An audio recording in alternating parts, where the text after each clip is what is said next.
This is the best of the wrap-up show. A recap and behind-the-scenes look with John High and Gary Dell'Abate. The best of the wrap-up show begins now. Hey everybody, it's Shuli, and on Monday's wrap-up show, tensions were running a little high. People came in, were already planning their escape for Tuesday and Wednesday, and Howard called them out on it, and I jumped in as well. And some feelings were hurt. People were on edge. They were not happy with me, and I had to go into the wrap-up show and defend myself for trying to be funny on a comedy show. Go figure. Are you undependable? I do not think I am undependable. But Howard asking you that just cuts you to the core. Well, okay, do you think that Howard's being disingenuous when he says, hey, I just asked a question? Do you think there's a difference between asking, do you think you're going to be able to make it in tomorrow, and can I depend on you?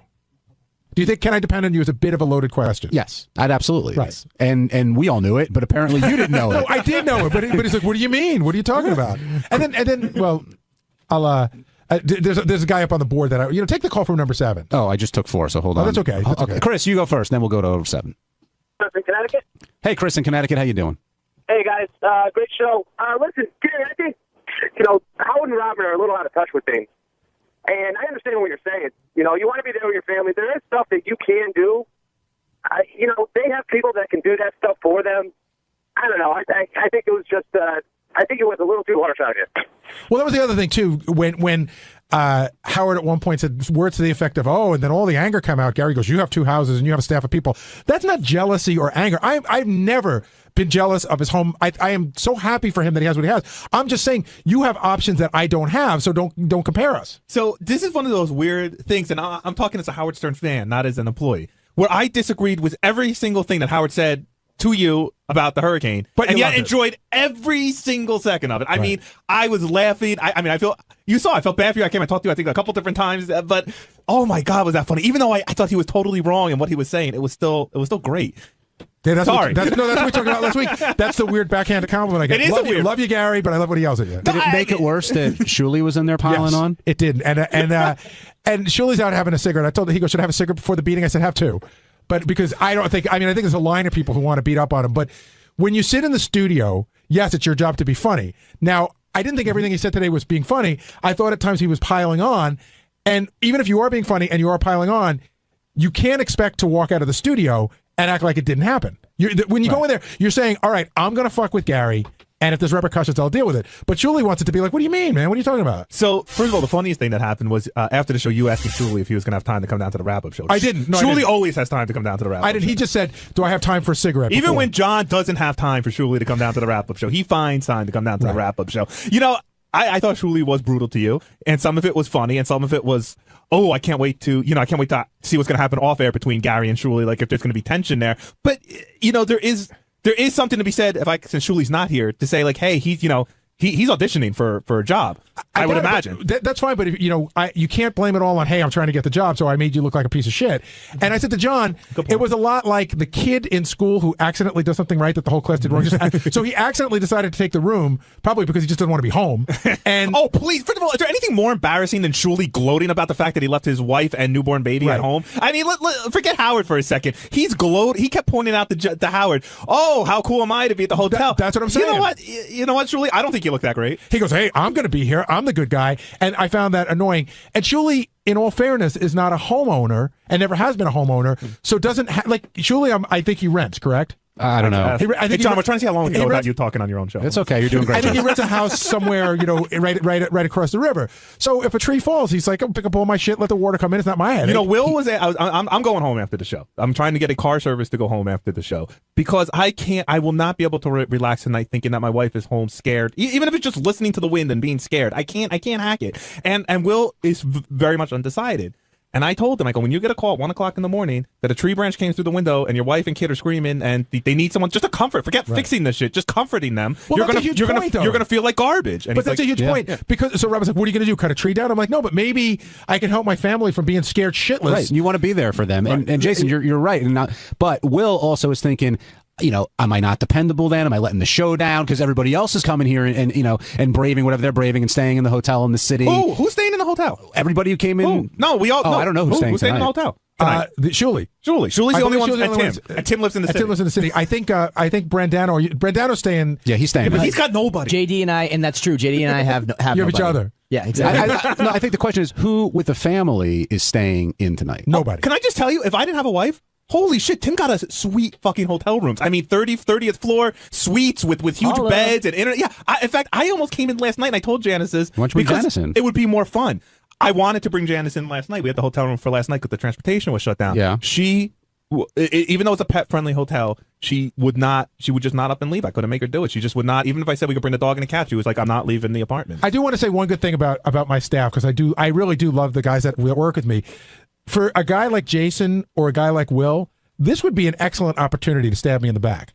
Meaning to say, this would be an excellent opportunity to take the hotel room and say, listen, I'm dependable. Gary's not dependable, but I'm going to step up. Only an asshole would take this as an opportunity to better themselves by putting you down. Shuley's here. Steve, I see Steve Brandano laughing back there. Shuley, you, I think, did a very good job in the studio today, and everybody hates you. Well, that's how you know you did a good job. Well, it is? My question to you. So I thought it was like they were like some sort of funny meter. So I sat Shuley down and told him how to work, and that's what he walked away with. Shuley, if everyone hates you, you're doing something Shuley, right. when you were in there, were you thinking twice about how far you were going to go? I understand Howard saying, Shuley, you're going to be here. Like, of course I'm going to be here. But you went well beyond, of course I'm going to be here. Well, listen, it comes down to the age-old scenario, which is there are no guests today. So we definitely become the guests on the show. And somebody's going to get their shot, whether they want it or not. But that's not the question. That's a cop-out. That's not the question. Isn't, yes, there were no guests today, so I'm in the hot seat, Ronnie's in the hot seat. How far you go doesn't depend on whether we have a guest or not. But since when do we set up? But Gary, since when are there limitations on how far we go? No, there are no limitations at all. Okay, so then what's the problem? But do you think are there going to be repercussions? I mean, where were you and Doug when Doug busted your balls on the air, whether it was funny or not? You were pissed. About with the baby clothes? Yeah, were we allowed to even say that? No, I don't know. But I'm just saying, like it was something happened on the air. No, absolutely. Listen, I knew I pissed you off, but going back to the first time I sat in for a week, I pissed you off before the show even started. And I came to you right after that and I said, Gary, I'm sorry. I don't know what happened. I got into this goofing mode with the guys. And you said, if you don't do that, then you're not doing your job. Absolutely. But it doesn't mean that I can't get pissed off at you. And that's fine. You're entitled to. But I'm just saying, it's the same thing you told me not to shy away from last time. I thought you were being a big, I'm trying to think of the right word, like a jumper on. Like you shitster. No, you accidentally did something correct by taking the hotel room. Right. And you were going to rub it in everybody's face. Well, because it wasn't easy for me to leave last night either. Well, I imagine everybody. Easy. No, it wasn't at all. But at that point in time, when he's busting your balls, it's, I'm adapting to the situation. I'm not going to sit here and go, yeah, I had a long talk with my wife and it was up and down whether I left. He doesn't want to hear that. He wants to hear jokes about you. Yeah, but some of them weren't jokes. That's my point. Well, there were jokes at times. Some of them were like, yeah, I'll be here tomorrow. You can depend on me. And that's just not a joke. That's just being a dick. All right, well. But there's a difference. Okay. I'm all about, I will take almost any amount of shit if there's a joke involved. There was a lot of shit today where there were no jokes involved. By me saying you can depend on me that I'll be here? That's me being a dick to you? Do you think it's funny? Well, I didn't think it was intentionally being an asshole to you. I think maybe you got pissed off at Howard, number one, and then as usual, everybody piles on, and I'm the new guy piling on, and it's easy to put the blame on me. I'm not blaming you. What you said is, listen, Gary can't be dependent on, but you can depend on me. I'll be here. No, that's what your boss said, can I depend on you to be here? And you said no. And then I just jumped in and goofed. And then a couple of times after that, you unsolicited volunteered, I'll be here tomorrow. I'm just busting balls, Gary. I mean, and I'm just saying. Okay, and if you want to be mad at me for it, I understand. If you want me to apologize to you for making jokes, then I don't know what we're talking about here. You're just telling me you're pissed that I'm a dick? But do you think that you could just do that in there and walk out and everyone should go, oh, it's just a show? No, not at all. Not at all. I'm pissed at you. Okay. And that's what it is. Okay. Now, Ronnie, you go. Fuck him. Now, Ronnie, you were really pissed off today at Shuley, but I forgot why. No, what do you mean really pissed off? Like you were genuinely like Gary's angry. really pissed off. No, he said that I'm here. I've been here with everything, through every fucking thing you could possibly think of, blizzards, fucking 9/11, everything else, and this guy to come in and start ranking on me now because I'm not sure if I can cross a fucking bridge tomorrow. Shut up, John. I'm not talking to you. Don't even open your mouth. I see you going for the microphone. Mind your business. That's John Lieberman he's talking to. Yeah, exactly. That's right, you. So you're upset with Shuley because he questioned your professionalism? Yeah, you know Or what? dedication. Yeah, I got a house too that I got to worry about. So do I. I have. You I don't have have a house. I have a You have 2-year-old. an I have a apartment. Excuse me. It doesn't matter whether it's a fucking apartment or a house. The odds of something getting flooded and shit falling and trees falling are just as much Well, a that's your reality for me decision. That's as it your is for you decision. guys. That's your decision. And I made my decision. Okay, good. And if I want to And comment if you weren't on sitting in on the show this week, you wouldn't be fucking worried about it. But You'd that's be your home. opinion. You That's would your be opinion. home. You would don't be know home. that. Oh, I know it. Oh well, Then you get off know my it. case. No. All right, then don't tell me to get off your Never. case. All right, Never. John Lieberman, what do you want to add to this? Well, Ronnie took the words out of my mouth. I mean, Ronnie brought up the fact that he believed that Shuli would not come in today or tomorrow if he weren't in studio. So, Shuli, the question is, would you be here if you weren't in studio, if you were simply reporting the news? Here's what changed my mind. Here, I was torn yesterday about whether or not to come in because the reality of it is I would have been out. Why were you torn, by the way? Because I know I wouldn't be able to get back home most likely until Wednesday, maybe even later. And I got a wife who's sick. I got a kid, 2-year-old, who's sick. Screw 'em. And they're getting ready to face, blackouts and who else? What else? So I said, listen, I don't know what to do. I called Tim. I said, what do you think I should do? Don't stay with your sick wife and kid. And Tim said, Be listen, smart. Go to a hotel room. I get it. I'm not JD, Jason. They're going to work here. But so I said to him, what do you think I should do? And he said, well, Howard said he's working. As soon as I heard that, decision was made. Done deal. I said, if Howard said he's working, I don't want to be on that list of people who don't show up. But hey, Shuli, first of all, I thought you were very funny today on the air. Thank you, Jay. But I didn't say he wasn't funny. I mean, I can understand why people are upset. But hey, listen, I understand. I think If anybody does. he was funny today. I just thought there were times when he wasn't being funny, and it just seemed vindictive. But how are you going to feel if you get a call tonight at the hotel, the 1 a.m, a tree branch fell through the window, the baby's crying, I can't stop, I'm scared, that there's so much noise. Like, how are you going to feel? It'd be terrible. It'd be terrible, Jason. I don't know what I would do. I would try everything in my power to get back home and to help them any way I could. But If see, that's why I then can't. That's why I can't stay in and the I city understand, tonight. Yeah. and I'm not knocking you for it Yeah. at all. I'm not knocking any of you guys for going home. Yeah, you are. Well, you did. no. You knocked me on the show. But Gary, during the show, Shuli wouldn't have been here unless I called him yesterday and told him to come in, right, Shuli? that's No, not. no, tell excuse me- me, Tim. Excuse me. Nobody was mentioning anything about fucking work tomorrow and whether or not people were coming in. So I called you and I said, I sent you an email. I said, are we getting rooms or is it every man for himself? I didn't tell him I'm not coming in. So Hey, don't Tim, come in and say that. Tim, what It's did not I true. ask you when we got? Tim sent me an email for. You said, is Shuli coming in? No, no. Because if he comes in, I'm in. What I said was, Tim sent the thing about the hotel. I heard immediately if right Shuli back. comes I in, go, the whole world has to be here. are you covering meals? And Tim wrote yes, and I said, all right. I Well, saw then I'm- that. That was very funny. Jason goes, I assume this means transportation and meals. Well, I'll tell you guys what. I was just outside. You would never know there's going to be a hurricane. Wow, Holland it's called the Tunnel. calm before the storm. But it's coming. Breaking Holland what they Tunnel close? is closing at 2. Oh, we gotta go. Brooklyn Battery Tunnel closing at 2. Hoboken closing at 4. So it would be fair to say that Letterman would be 99% not doing a show today, correct? Well, first of all, his show can't go on without guests, so I don't know who he's having on. I think his show could go on without guests. Have they ever done one without guests? I think he's capable of it if need be. If nobody can get there, then yeah. I mean, if the bridges and tunnels are closed, then there's nothing anybody can do. Unless they're Sources already are in the saying city. all bridges and tunnels will be closed by 4 o'clock today. So what happens? Sources. So what happens? I set my alarm for the same time I do every morning, and I get up tomorrow morning at 4:15. And the first thing I do is I go on the internet if I can get internet at my fucking house. Right, your power's up. Good. But I have a generator, and I see that the bridges and tunnels are still closed. So I now physically can't get in. It's not a matter of would I like to, do I want to brave it. I'm not going to be able to get in. So what do you do? Well, what do you think will happen? Do you think that Nothing Howard- will happen. Here's what's going to happen. No. Nothing's going to happen. The radio show will go on if Howard's here. And if he's not here, the radio show won't go on. Like that's what's crazy. It's a radio show. Actually, Howard's not going to fire you. Jason, hold Nothing's on. going to happen. I know, but Hold on, because Tim's here. Tim, you can answer that question. If the bridges and tunnels are closed tomorrow, what happens? Well, we have the opportunity to use our ISDN No. What lines. if, I'm saying, what if Howard says, I can get in, whoever else can get in, fuck it. But what if nobody else can get in? And what if the power's down so his ISDN doesn't work? Then he won't be able to communicate. But what if he wants to come? What if Howard comes in tomorrow and he's the only one here? And he's got it. He said it today on the air. He's like, if I'm the only one here, I'll do the show. So that's up to him at that point. Yeah. Brad in Arkansas, you're on the wrap-up show. It's just an ear. I think Gary's a little overly sensitive. The last week or two, it's kind of a gray area for Shuli when he gets on, Hey, say what you want, but don't piss Gary off, No, Shuli pissed a lot of people off, and I'm not telling him to stop doing it, but if you can go on the show and say, listen, I used to get mad at Jackie, and I used to get mad at Stuttering John, too, as they did at me when I would fuck with them. As much stuff as you and I have done for Shuli, revenge is a bitch, Shuli. What? Right? Jesus Christ. It's also a shitty show on Wednesday nights on ABC. As long as we're all beating up on Shuli. One thing I did as a fat guy, I took offense to this, that Tim took you out to a meal. Yes. Yeah. And then you trashed paid him. for it, Yeah. and then Yeah. you turned around on him. And Yeah. see, like I think as a fat guy, if did I someone not pays for offer me. you money out of my pocket for my cheesecake that I ate? Okay, thank you, Jason. Number one, I'm not a total schnurr, all right? And my job as a reporter and to bust people's balls on the show is to monitor everything this fucking guy orders and puts down his gullet. By the way, that is a page directly out of the Stuttering John handbook.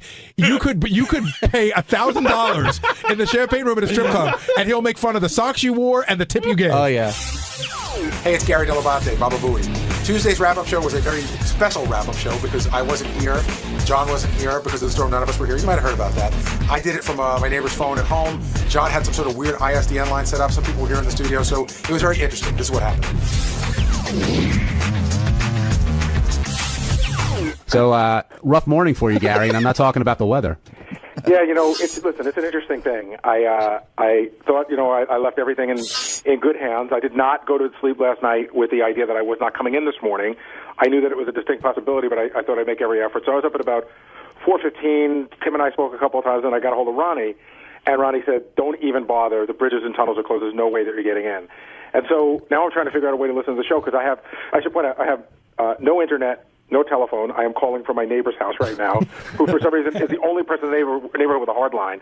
I have a lighting system in my house which blew up last night and started smoking in the basement. So I don't really have lights on the first floor. Listen, I have a generator. I'm in good shape. I get satellite TV. My refrigerator's working, and I can charge devices, but I can't really use much. So this morning was a whole thing about how am I going to listen to the show? So what I ended up doing was listening to the show on Mary's iPhone because I needed my phone to be clear for calls coming in and out or texts or any of that stuff. And I was having a little trouble getting on, so I said, I'm going to go to the car. I actually went outside of my car, I started up my car, took it out of the garage, and, I'm sitting there and I'm thinking, well, he may open up, he may say a few words about it, but I will be honest, I was not prepared for a full hour. Yeah, I mean, he unleashed on you in a lot of different ways, but one thing you and I were actually texting back and forth a little bit, Gary, was, does Howard understand why somebody would want to be in their house with their family during this disaster? And it was a disaster. I mean, there's never been a storm like this here before. Correct. Yeah, listen, I feel like this is like butting heads. I feel like some people look at it like Gary's, not going to listen to Howard. Gary's going to do what Gary wants to do. And it's not that at all. I wanted to be there this morning more than anything. But I also knew that last night was going to be scary, terrifying, and dangerous. And I had my wife and my son and the pets. I'll throw the pets in. And, and it was scary. And it was one of those things where, at one point Mary said to me, she turned around to me and she said, "Thank God you're here tonight, because if you weren't, I don't know what I would do." And, trees start snapping in the front yard, and that's scary. The lights start going off and on, off and on, off and on. And like I said, it blew out the lighting system. So then we smell smoke, and Mary's ready to call the fire department. I'm like, hold on. And so we weren't prepared to be without lights. So now I had to go look for my I didn't really replace any of my flashlights because I know the generator will kick in. And so there were scary moments last night. Now, did a tree hit my house? No. Did anything bad happen to my family? No. But it's easy to look back on it now. My family was scared. I was scared for them. And that was really what it was all about. Hey, Gary, can you see me or can just John see me? Just John. Is the trampoline okay? Well, I can't see you now, Benji. You got to move the iPad over a little bit. Who cares, really? But yeah, But Benji, sit down, write some stuff, and see if you can derail the conversation a little more. Yeah, Gary, your trampoline took a couple train's hits during here? the show today as well. I know the trampoline was fine. It's funny that I'm humored by. You know what I mean? That's one of the things you sort of bring up as an afterthought. You don't think it's going to get as much traction. I mean, I got tweeted thousands of funny trampoline pictures yesterday. Some of them I was photoshopped into, and I thought all that stuff was funny. Hey, people were wondering, do you actually use a trampoline? No, Betsy, my kids did at one time, but then you get to a point where they don't use it, and then sometimes the neighborhood kids use it, and then you get to a point where you just don't want to get rid of it, but you should, and that's where it is right now. I'll probably get rid of it this summer. And, we mentioned it on our weather show last night. Gary's Trampoline has its own Twitter handle now.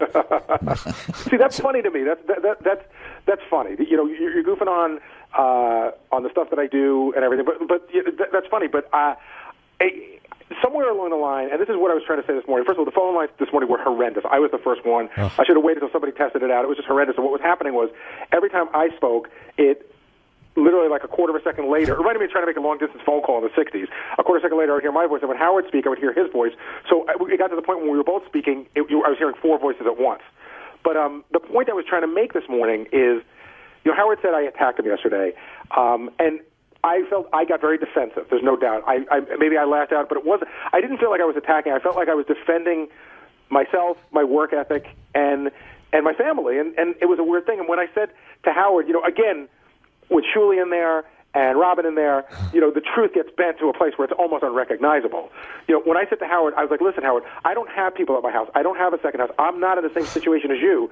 It became Gary is an angry, jealous asshole. Like, especially today, Shuli's like, oh, Gary jumped on that really fast. And it was like, that just wasn't what it was. And John and I spoke to John briefly this morning. John, I've been out to Howard's house, a ton of times. And I've told John about some of the things that I've done out there, and I harbor not an ounce of jealousy. And I can tell you that, when Howard used to do this rap about Jackie, Howard was right. Jackie used to count every little thing that Howard had.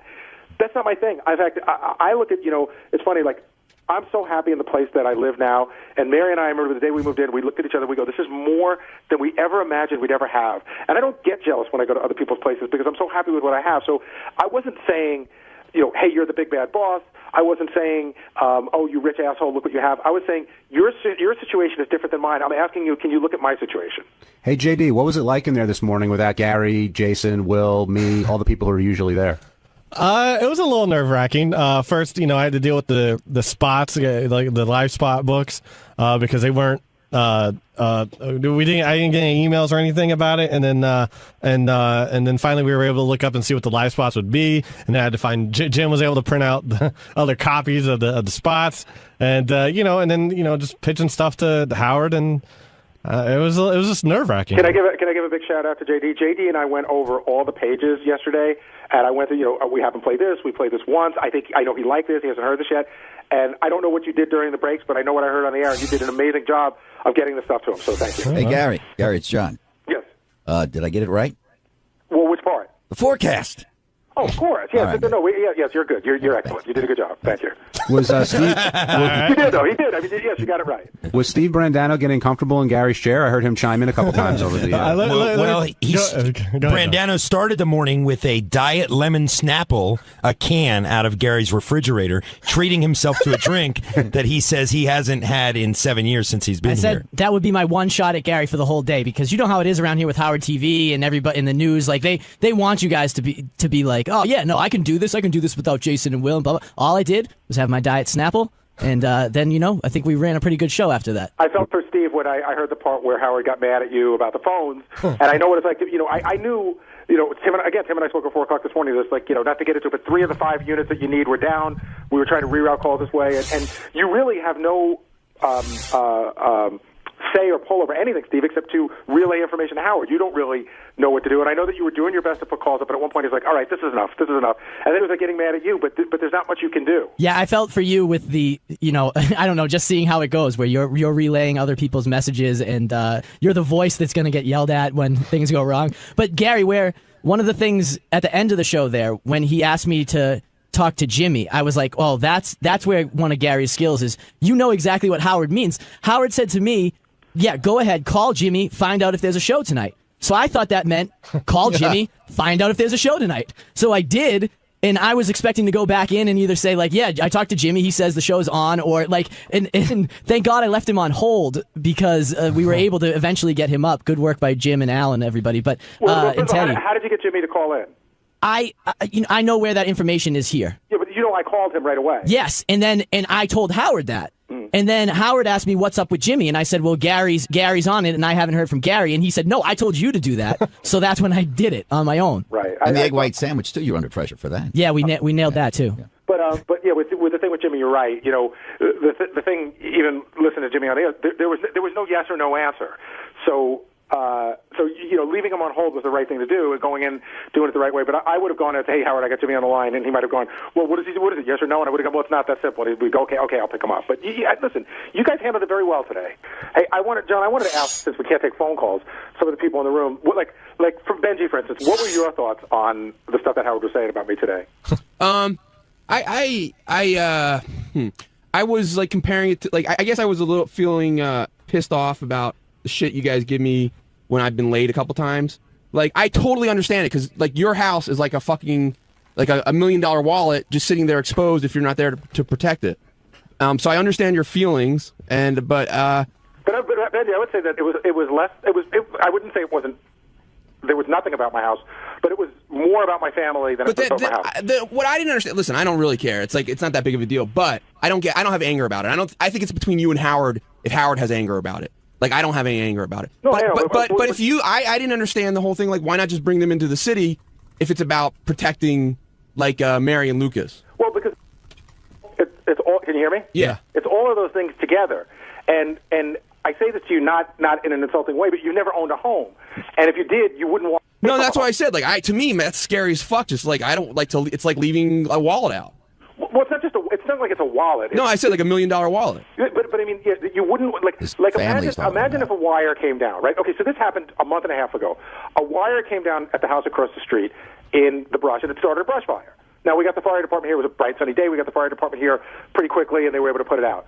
So if that happened last night, and I probably couldn't get the fire department here, myself and a bunch of neighbors would be out with hoses trying to put it out. You know what I mean? Well, Gary, 2 kids were killed last night. A tree fell into a house and killed children. The point I'm making is, Benji, is it's easy to say, even that guy who was in the email today said, hey, I've been in a lot of hurricanes in Florida. I don't have insurance, and so I had to stay with my house, which I don't understand that part either. Because just because I have insurance doesn't mean that you should walk away from it, because, like I said, something small like that can happen that you can take care of, and I should not be here, so the whole house should burn down? That's originally why I said it. To me, it'd be like leaving a $1 million wallet exposed. Gary, do you regret not going in today? Do you regret anything really over the past 2 days? Okay, I don't regret not coming in today, and I will tell you that, when last night, when all the stuff was happening in the house, between 6 and 7, Mary at one point looked at me, she goes, I am so glad that you were here. I'm so glad that you didn't stay in. And this morning, she got up at about 7 o'clock, 7:30, and she could tell that I was visibly upset. She could tell that I was just upset. She said, what happened? I said, it's yesterday, like times 100, and today I don't believe he's kidding. I should point that out. Like, a lot of people hit me yesterday and said, hey, I thought Howard was kidding. It was just a bit for the show. But I think today there was no mistake. There was no joke involved. And I told Mary, I said, I'm just getting hammered today. It's, I'm a disloyal scumbag. And she looked at me, and these big tears welled up in her eyes, and she said, you know what? Nobody can tell you any differently. You did the right thing. So I didn't need her to tell me that, but it was great to hear. On Wednesday's wrap-up show, it was all about the hurricane, how everyone was responding to Howard and Robin wondering where the dependable people were. Ross 𝗧𝗵𝗲 thought Jason would take advantage of the opportunity. Richard was upset. A lot of people were upset. Tempers and tension running high, which makes for a good wrap-up. A bunch of people are in here now from the show, and a lot of people are wondering where Howard really comes down on this, because some people are saying he's sending a mixed message. He's very, he wants to protect his family. He understands where everyone's coming from, but, if you can make it in, great, but if you can't, we're going to go on without you. Do you think he's sending a clear message here, or what is everybody missing? Yeah, I think the message is the show comes first. And hopefully people can deal with that. I don't know. I mean, he gave Gary a lot of crap, and you wonder, is it show shtick or is it real? But you brought up in the beginning of the show with Howard, if he was in the situation that everybody else is, would he be here? I think he would. I think he's always done that through his career, no matter what the weather was and what was going on. The show came first, and I think it starts from the top and goes down for everybody else. But look, at the end of the day, everybody has to make their own choices. Jason made his choice to be with his wife and his cats, and everybody should feel comfortable. Hopefully, everybody's secure in their position. That if push comes to shove, that doesn't become a reason why there has to be a change. And I don't know. I have not spoken to Howard. I'm just giving you my I'm asking you because that question. You're tied with him, but the uncomfortability, I think, comes from people here not wanting to let Howard down. I mean, that's really what it is. And ultimately, everybody here, I think, does whatever they can to get in. But if you physically can't get in here, or you make a decision, I should say, to leave and then possibly not come back, I think folks feel that's going to be held against you down the road some way. Look, that's with anything, with disappointment. I mean, in a relationship, in a business and personal. Look, when you let somebody down, you always wonder, like, in the back of your mind, is it going to come back to haunt you in some way? Gary even said he feels like Howard thinks of him as less dependable based on what happened this week. Wow, you do? I missed that. Yeah, you don't get that? You're not. He sincerely does. Do you think any of this is a bit? Yes. Oh, I don't. I think. What part of it's a bit? The dragging it on over and over and over and over again. I think it really has. I think there's a kernel of or more than a kernel of real feelings there. But if Howard looks at the guys who showed up, the quote unquote dependable guys. Okay, you got two guys who have no families. There are no families here, right? Steve and JD who got hotel rooms. You had Jim McClure who lives in the same area ish as Howard. You have Howard who didn't need to leave anywhere. He lives in town. I mean, everybody that was here were people that lived in Midtown Manhattan and that could physically get to work, and two guys that don't have a wife or kids or anything back home that stayed at the hotel. And Shuli. Because you got to put Shuli in a different category. Shuli has a kid. Well, and Shuli... And lives outside the New York City, Manhattan. Yeah. And Shuli is in a desperate situation. I mean, he's desperate for a job. He told me flat out that he left his house on Sunday with tears rolling down his eyes that he was leaving his wife and kid behind. You know, he manned up and was able to do that, leaving a sick kid and his wife behind in Queens. You and I and Will made a different decision. Yeah, I want to put one more thing in perspective because I really don't want to dwell on the subject, but I want to put something in perspective. You know, the storm, by the time we got up Tuesday morning, the storm had sort of passed. But the feeling was when I left my house on Sunday night with a bag packed, because I had not made the decision whether I was staying in or not, was that if you stayed in on Monday after 1 o'clock, the odds of you getting home before Wednesday were slim and none. That's right. That's why everyone's in such a rush to get out of here Monday after the show. It wasn't just like a couple of hours to go home and you could come back. It was you were going to leave your family and your home for a good 48 hours. Gary, if you could go back, would you change? Did you make a mistake, or do you stand by your decision? I stand by my decision. And one other point, going back to, you should always remember those shows and those times that Howard says, Gary's the best parent on this show. So I think, shtick and real life, I think you may get the benefit of the doubt, like deep down, he knows that your family's coming first. I just see the face over your shoulder laughing at that statement, by the way. But I'm not opposed. In other words, what Ross is saying, whether I'm the best or not, because that's what bothers Scott. I'm not sorry, I don't want to get in the middle of this one now. I can already answer this. I know Scott Wodoff. What Ross is saying is to say I care about my family, I'm not a poser. I didn't just pull that out for the storm. Right. Jason, on the other hand, and honestly, I think this was your chance to step up, but no one else around. I know I kept joking with Steve calling him Al Haig back there, but this was your chance. To be Gary. First of all, to get there when nobody was around, and it was your chance to really step up and show. I'll tell you, I see every day as an opportunity to step up, and I've showed Howard what I can do, and he's promoted me and given me accolades every day on the air. Look. There was no territory, though. This was part of the territory, and if Howard said, I cannot do the show without you tomorrow, I need you to be here, then maybe that would have been a different conversation. But if he would have said that to you. If he would have said that to me, he goes, if he said, I need you here tomorrow, or we can't do the show, if you're not here for me, the show doesn't go on, right? That would have been a different conversation. But you heard him say, can I depend on you? Right. So if you're like next in line for the throne, why wouldn't you have heard that and said, you know what? I know this show will go on without me, but there is no, out of the 3 producers, I'm going to be the one to be here to be dependent on. Because I'll tell you why. Because he didn't specifically say, Jason, I can't do the show without you? No. Well, listen. Let me. I'll answer all your questions. Okay. Just give me an opportunity to answer. If Howard had said to me, Jason, I literally cannot do the show without you, and I need you to be here. I'm not saying I definitely would have been here, but it would have been maybe a longer, more serious talk. My wife was not coming into the city. We were not leaving our house. I was not leaving my wife alone in an apartment with no electricity during the biggest. Hold on, can I finish my statement? During the biggest storm, not just to protect her, but for me too. That's why I wanted to be around. I didn't want to be in a hotel. You could have brought her into the city. No, I couldn't. Hold on a second. No, I couldn't, and I'll tell you why. Tim and Howard keep screaming hotel rooms. I would have had to bring my wife, our dog, our 2 cats to share a hotel room with Will, his wife, and his baby. Now, I'm not doing it. I'm sure they would come on and do it. So Will wasn't staying here. No, hold on a second. Nobody knew who was staying where. I was told I had to share a room with Will. Tim did put it out. In fact, it was really funny because he said, you guys are bunking together. Who's bunking? And I sent out the note. I was almost going to say, like, John and I have to stay together. So here's the deal. Will wanted to keep his family together. Then Will and Tracy and Owen would have had to come up into the city to share a room with me and my wife and my dog and 2 cats. And quite frankly, no, I'll be very honest. It was not worth it to come in to do a 4-hour radio show in the middle of a hurricane. But it was not. That's different. Will was not coming in Monday. He was not going to stay in a hotel because the kid and all the deal. So why Monday night would you not have went to the hotel? No, we both came in Monday. No, Scott's asking what was the determination that made you leave on Monday night? Because what you just said. Yourself.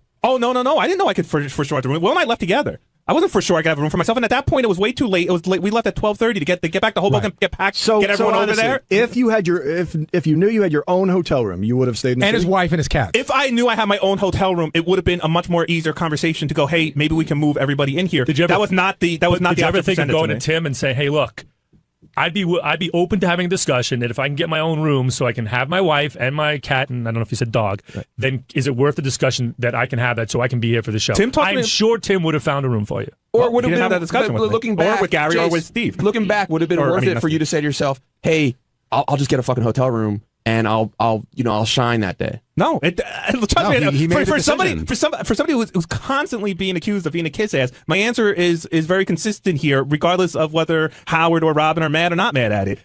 Nobody was coming into the city. The city was a more dangerous place to be than where I was staying. I was in a very high point in Hoboken. Hoboken is a disaster area, except in the 3-block radius around my house. And I wasn't going to leave my wife there by herself, and I wasn't going to be separated from my wife during the middle of that storm when the power goes out and everything.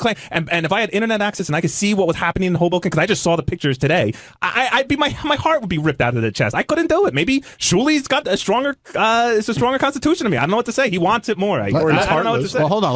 Let's move off this because Richard's here. We'll get back to it. But Richard, of Doug, Gary, Scott Salem, everybody, it seemed like Howard said he was most disappointed in you. And you try to explain the rain and how you were dealing with that, but Robin and Howard really didn't seem to really want to hear that. Well, he seems like he's disappointed in me a lot of times, whether I'm here or not. By the way, I think if you got me, Doug, Richard, and Scott in here, each one of us would individually tell you that we thought he was most disappointed in us. Well, hold on a second. I would say me, Doug would say Doug, Richard would say Richard, and Scott would say Scott. But see, I don't think he was most disappointed in me because I think he thinks I'm kind of retarded anyway, so I don't think he was surprised. Well, Robin really lit into you today. She was fired up from the get-go, but you in particular felt the wrath. Why do you think that was? I don't know. I said the wrong thing and made her angry. Well, that was what I wanted to. That's why I plan. I'm sorry, Gary. I plan on just going and say, okay, I'm sorry. I'm not going to argue. I tried a little bit to defend myself and it backfired. But I was going to sort of get into that, shifting gears a little bit. Early on, Robin asked Howard at like 6:05, what about Gary? And he goes, you know what? It's enough, whatever. And Robin seemed to want to talk about it more than when Doug came in, they spoke about it. But Robin, I would say, seemed angrier about it than Howard. I agree. Even to the point where she said, you should hear what I say about these people off the air. Well, Robin has said about me before, and I'll never forget this. She said one time, nobody would care if I died. Wow. And so it's like I'm used to being ripped into by her. But the thing that was getting lost there was, she was saying, why would you leave your family in a dangerous place? And I would say that's not the same situation. I didn't leave my family in a place where they could die. I left them in a place where there was some danger going on. I didn't think they were going to die. Protect them. Where I could protect them. But Robin was just so angry. A lot of venom. Just venom. And she does not see that money does play a part in this. Like, us wanting to protect our houses is very important to us. Maybe it's not to her. Maybe she's got enough money to. Yeah, why not? Let's let it get washed out to sea. She'll just buy it. Well, they kept saying to me that all my stuff is junk. What does it matter? And by the way, because Robin really, I don't think she understands what relationships are like, considering she hasn't really been in a real relationship in a long time. So let me explain something about what it means to protect your family. No, I couldn't do anything if a tree crashed through my roof. Okay, I couldn't do anything. What I could do is be there and hold my wife's hand when the power went out, and to be the guy that says everything's going to be fine when I knew everything might not be fine. Robin has a lot of opinions about how people should protect or not protect their loved ones. Robin, why don't you find a loved one and then you can tell us how to protect her? All right, Jason, calm down. But he's got some venom in it too. But I said this on the air yesterday. I'm going to say it again. There's a period of time during the storm where you could hear a tree snap in the front yard, where the lights flickered off and on, where I heard pop, pop, pop, because the modules on my computer lighting blew up and started smoking, and Mary wanted to call the fire department. And exactly what Jason just said is what I was there for. Man. Okay? They were never in any danger. But I think had I not been there, I was doing a lot of things that I knew I could look at it and go, I think this is what it is. She couldn't. And so she wanted to call the fire department. I'm thinking, call the fire department. This is the last fucking place they're coming. Right. There's an actual fire going on down the block. So what I could do is comfort her, and that's what I was there for. She kept saying, why would you stay home? Why would you stay home? If it's so dangerous, why would you stay home? Where else is everyone going? Everything it said that if you're not in a flood zone or an evacuation zone, the safest place is at home. No, but and you stay with your family. Doug, why weren't you in? She questions, and what are you going to do for your family? Well, when the power goes out and I have 2 little kids who are scared shit, you need a parent for each of them. You don't want them running around the house. But again, like Jason said, she wouldn't know this. Her point was that you had on Monday, you had time to bring your kids in to do what why would you bring your kids to the city? I'm just to a place that is basically a quarter flooded. Point. I'm not saying I agree with statement and offensive. Why did John get off here? No one ever said about John. Why did John wasn't here? What's my call? Yeah, why were you home yesterday? Because I wanted to be with my family. Well, what are you going to do to be with your family? And I made that decision. But John, your kids are older. Hold on. Yeah, your kids are in college. What everybody's getting at is, do you think that that it was? Yes, I think Robin's holding. No, do you think that Robin didn't understand? Do you understand why you wanted to be in your home? Do I understand? Yes. The point. But why do you think she did? Pretty clearly. No. The point I'm trying to make is this: Robin was saying, if a tree falls and you're there, what are you going to do? So why not, if you have the means, why not be in a hotel with your family, quote unquote safe, and then whatever happens to your house happens? My take on it is, I'm not leaving my house. I want to be there with my family. Most normal people and think I want to be in the house. If it goes down, I'm there for You that. go down with your and ship. I'm there and with my family. If her ship And- sinks, she could buy another one. But that's we not, can't. But that's not fair. That's not fair. And that's really not fair. Well, why is that not fair? Hold on a second. Because Forgetting the rich. I'm talking about my situation. Right. I'm talking about my situation. So I said yesterday, the people across the street from me, the power went off and on, off and on, off and on, and they had like a little flame spit out of their electrical outlet, and then all the surge protectors melted. Now, if that could have turned into a small fire. Yeah, if I wasn't home, my house would burn down. If I am home, I have a way to put that fire out. That is a perfect example of why I wanted Well, to stay I home. kept water from getting into my apartment. It would have ruined everything in our living room and our bedroom. Oh, but your stuff is stupid. But let's say, like, but it's my stupid. But let's stuff. say you're sitting in your house, you're with your family, you know the decision you made, and nothing, very little happens. Do you then regret that decision? And the answer is absolutely not. That's all hindsight. Let Robin go take a ride around Jersey or somewhere. And again, I feel for her because her house is probably destroyed. She told me that she always wanted. She told me she always wanted bay and ocean views, and she's pretty sure she has both now. Yeah, I think it probably is. But can I just the point I was trying to make before, because I lost my train of thought, was at the end of the day, especially from Robin. I can't say this about Howard, but from Robin, I think she was trying to paint us as a bunch of people who were looking for any opportunity to take a free day off, and I don't think that represents any person in this room. Absolutely not. And I worked at home too. Howard was saying, I "What worked did at home you do?" too. I did work at home that made it onto the air Monday and I got up Tuesday. at 4 a.m. yesterday. I logged the show until my app and phone ran out of power, and that log is now in our database. But we've worked. I've worked with people who are like, I work with people who have used everything from religious holidays you've never heard of, like All Saints Day, Like Scott Salem. Well, but even other than that, I've worked with people in other jobs who have used lots of crazy excuses to get days off. We don't get that here. Right? We don't get that here. Well, how about I said, John, you worked on, you're not super religious, but you worked on a pretty holy holiday that you would have taken off, right? Today is a religious holiday for me, Right. Halloween, and I'm here. We were hitting Robin a little bit there, but Jason was. Well, I think but is that anger misplaced? Like, Doug, you went in there today. You weren't pissed at Robin. You were pissed at Howard. I was annoyed at the whole situation. I just felt I was attacked because I passed on and followed directions given directly to me by the company. And the plan was to not send anyone in. No one could go in was the mandate. I fought it, and they were comfortable with 3 guys, or it was more if they were more in New York, who can come in. So I got the show up and running. And we didn't cut a daily show. We have no power. We have our servers down. So I couldn't do anything differently than if I was here at home. I listened to the show. I took notes. I know what we're doing. Nick was at home logging the show. So everything sort of happened remotely, and I made it happen. But no, I get the shit kicked out of me because it's more fun. I get it. I don't know if it was a bid. I sort of felt like Gary, like it became genuine feelings. And it was like fury. I'm glad I didn't call in yesterday. Thank God, because I was on fire yesterday. But by the end of the segment I sounded today, like Jason. you were apologizing. You were because it's like I think he had a little bit of a flip where he was sort of apologizing back to everyone, saying I think he sort of flip flopped a little. Yeah, well, good. Well, it is. I have to counterpoint say, might hurt then. Monday, I listened to the show from home, and there's nothing as frustrating as hearing Howard talking about you. Oh and my you're God! going, no, that's not right. Well, that was that crappy phone call I made yesterday. The line was so bad, and I'm trying to talk to Howard. Oh, it's even worse, I think. It was worse. But we should talk about, because Scott 𝗵𝗲 and I were just talking about this a little bit.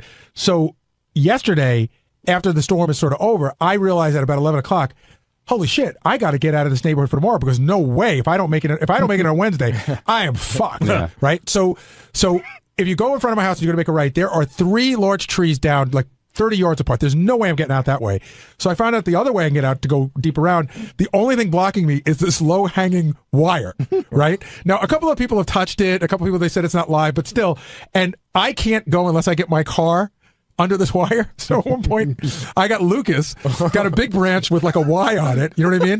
And like Lucas held it up while I went under. And Mary goes, "You're like the worst father ever." She's like, "How do you know they don't turn the wire?" Yeah, we're using that next time. That branch was wet. It explodes. I think that hurts your best parent on the show. I was with a couple of my neighbors, and we sort of knew that they were helping as well. Now, too. on the flip side, Gary, what if you did that and it turns out, God forbid, you got injured or the car exploded and you died? And then how does Howard feel? Because he put that pressure on you. Well, he put the pressure on you to get you in. You know in your heart be honest, that you didn't want to come in. Would Howard do that? Would Howard go under that wire? No. No way.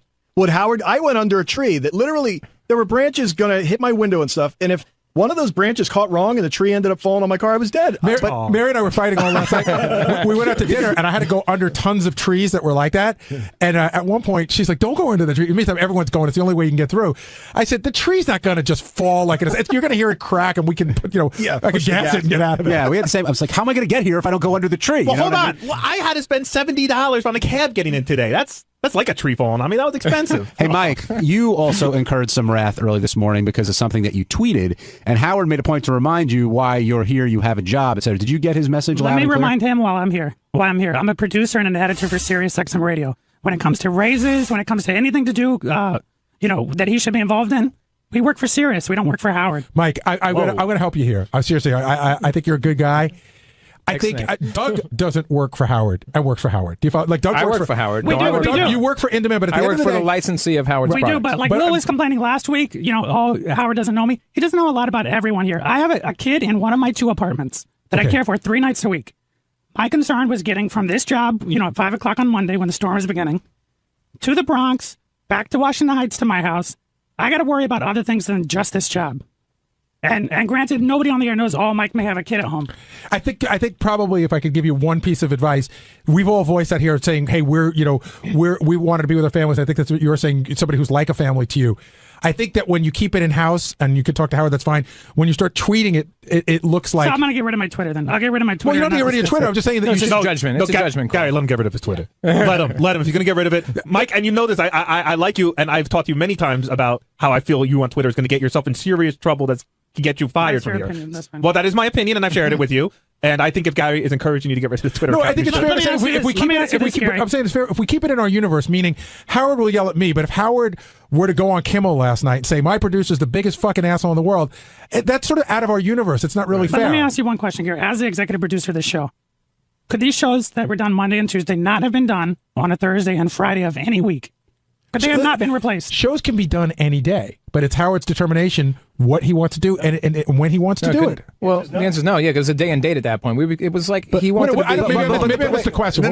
No, Mike, I think the bigger point there, though, is that it's Howard's show. Right. If he wants to do 5 a week or none, that's his call. It's the Howard Stern show that we all work for. Sure, but if we can't get in to help him with that show, we shouldn't be ridiculed and slammed and insulted.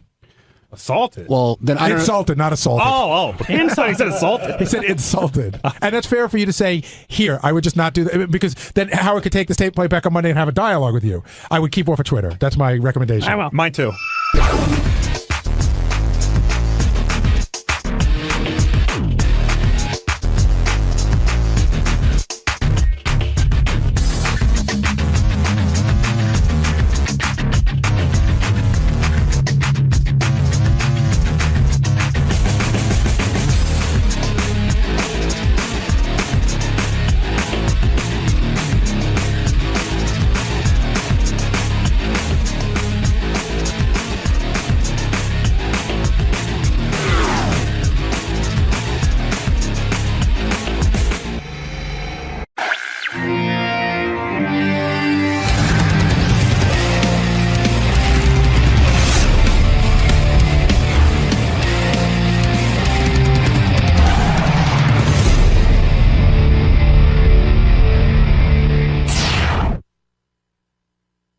Last night, the police knocked on his door, told him it was a mandatory evacuation. Of course, him and his wife ignored it, along with a bunch of other neighbors, because it's a high rise.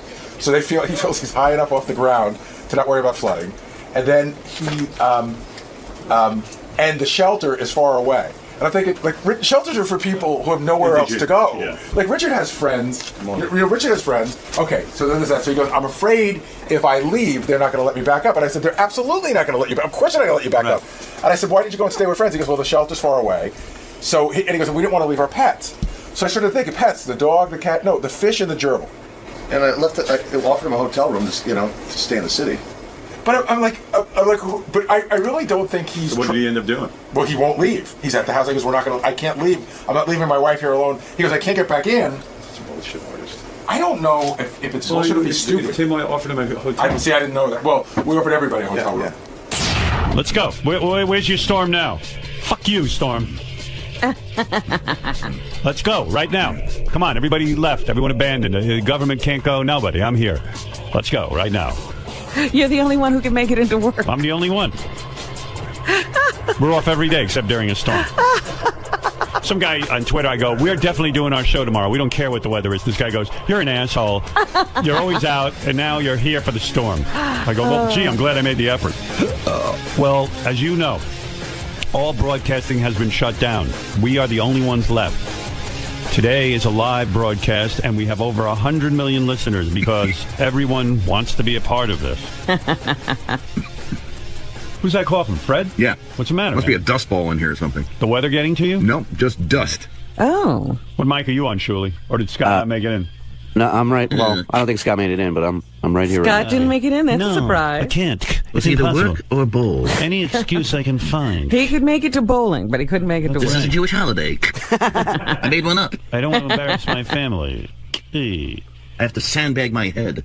Oh, you're on that mic, okay? Yeah, all right. right. Got it. Shuli joining us this morning. Thrill of his lifetime. He could get in. Oh, everyone can get in if they want to. It's absolutely pleasant outside today. I don't know when this big storm is coming, but, I'm one of... Well, they keep promising that it's going to start raining in Manhattan shortly, they keep Well, let's saying. go. Let's And have then it. they say that the afternoon commute, please come in, because the afternoon commute is really what they're worried about. Half the people here who live in Manhattan were evacuated. It's a major mess. It's so funny, too. I'm like sitting at my computer last night, and I'm making arrangements to be here, blah, blah, blah, see who's coming in, what. Then all of a sudden I get a text from Doug Goodstein, who's in charge of Howard TV. Uh-huh. And he's like, the text was so bizarre. It was like, what did he say? How did he put it? He goes, Howard, Doug Goodstein here. All of In Demand is, like all the In Demand offices are closed for tomorrow.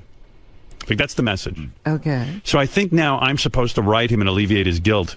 Right. You know what I mean? Because Right. you know him. He loves disasters, and he wants to be home with his family, running around with a camera and jugs of water and saving everyone. And I have a 2-year-old and a wife. I left them last night. Yeah. Came into the city, got a room. Yeah. I'm here. Well, it was ridiculous. So I know what that message means. It means now I have to spring into action and make a decision for him as to, all of the offices at In Demand. Now, first of all, what do the offices at In Demand have to do with us? Right. Nothing. We still record the show. Yeah, all he's got to do is press a record button. Yeah. He can't get here.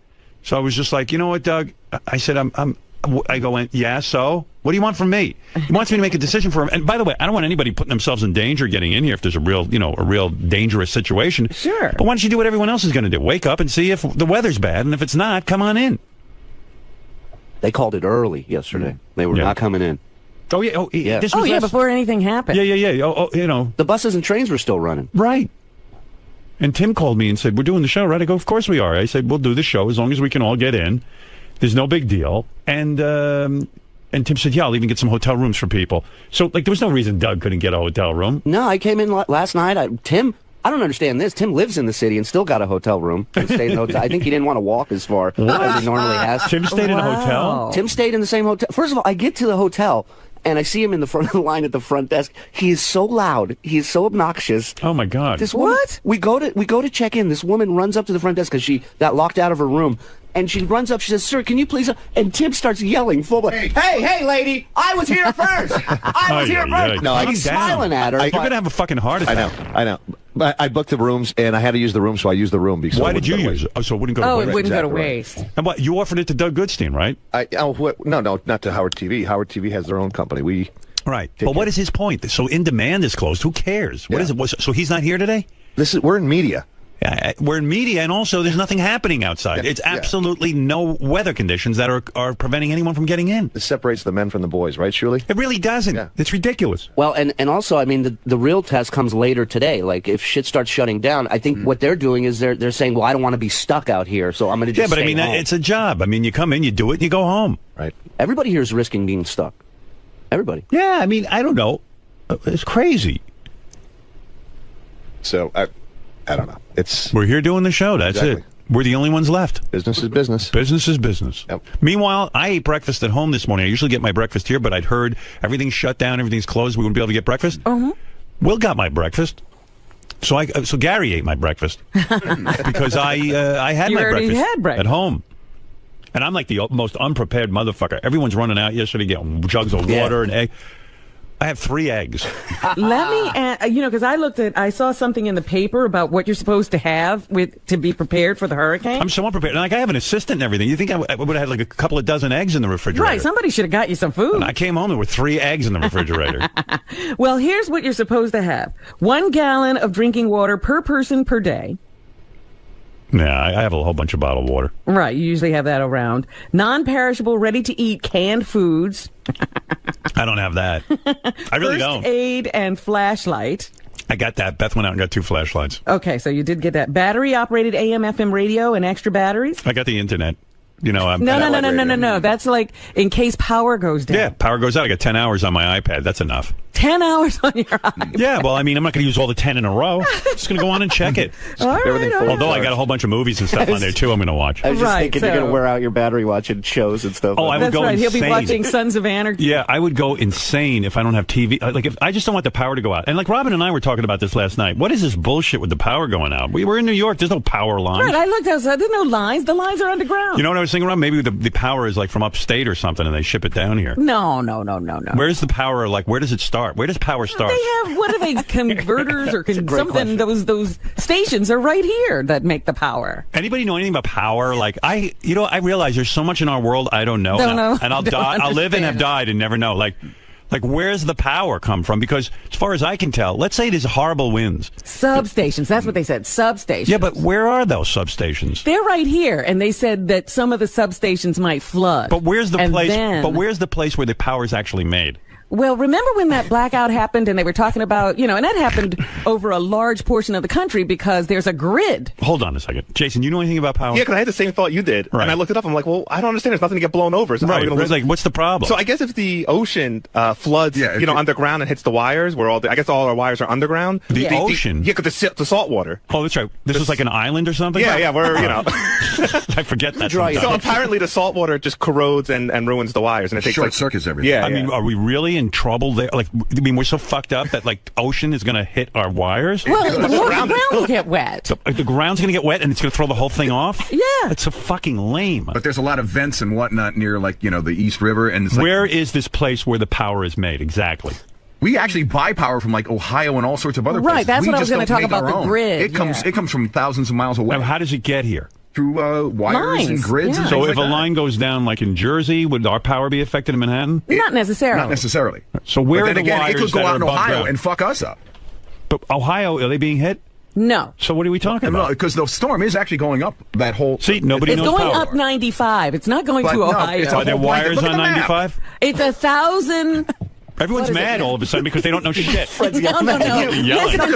Robin's saying that it's not affecting that area. It's like going up to Wisconsin, for Christ's sake. Wisconsin? Yeah, look at the map. Stop it. See, a lot of times I think they shut stuff down to prevent damage. But meanwhile, there is no damage. But I heard this on the news yesterday that the substations are also underground. Do you know anything about power? No. Oh. No, but I just wanted to tell you how stupid this whole thing can be. I lost power this summer for 2.5 days. It's ridiculous. Because a squirrel went into a transformer and got fried, and it shut down 15,000 homes in my town for 2.5 days. It's insane. It's a fucking squirrel. Wow. But let me tell you, the substations, that's they like said, those could ducks get that bring flooded. down planes. Yes. What? Yeah. Oh, ducks that bring down planes? Geese. But they said the substations Ducks. could get flooded, and that would cause the problem. Yeah. Well, that's ridiculous. It's just ridiculous. But Fred thinks the hurricane's going all the way to Wisconsin. It's a big storm. There's snow and everything. It's not necessarily going to get that And we're wind, so but it's going to get unprepared. rain and snow. Beth has 2 boxes of spaghetti. Like, we have that. Like, we're just planning on this whole thing blowing over because... Do you have iodine tablets? No. Or Noah. 1 quart of unscented bleach? I don't know. To disinfect water? I don't know. Did you fill your tub? Because I heard somebody say that. If you see me disinfecting water, just shoot me. It's fucking over.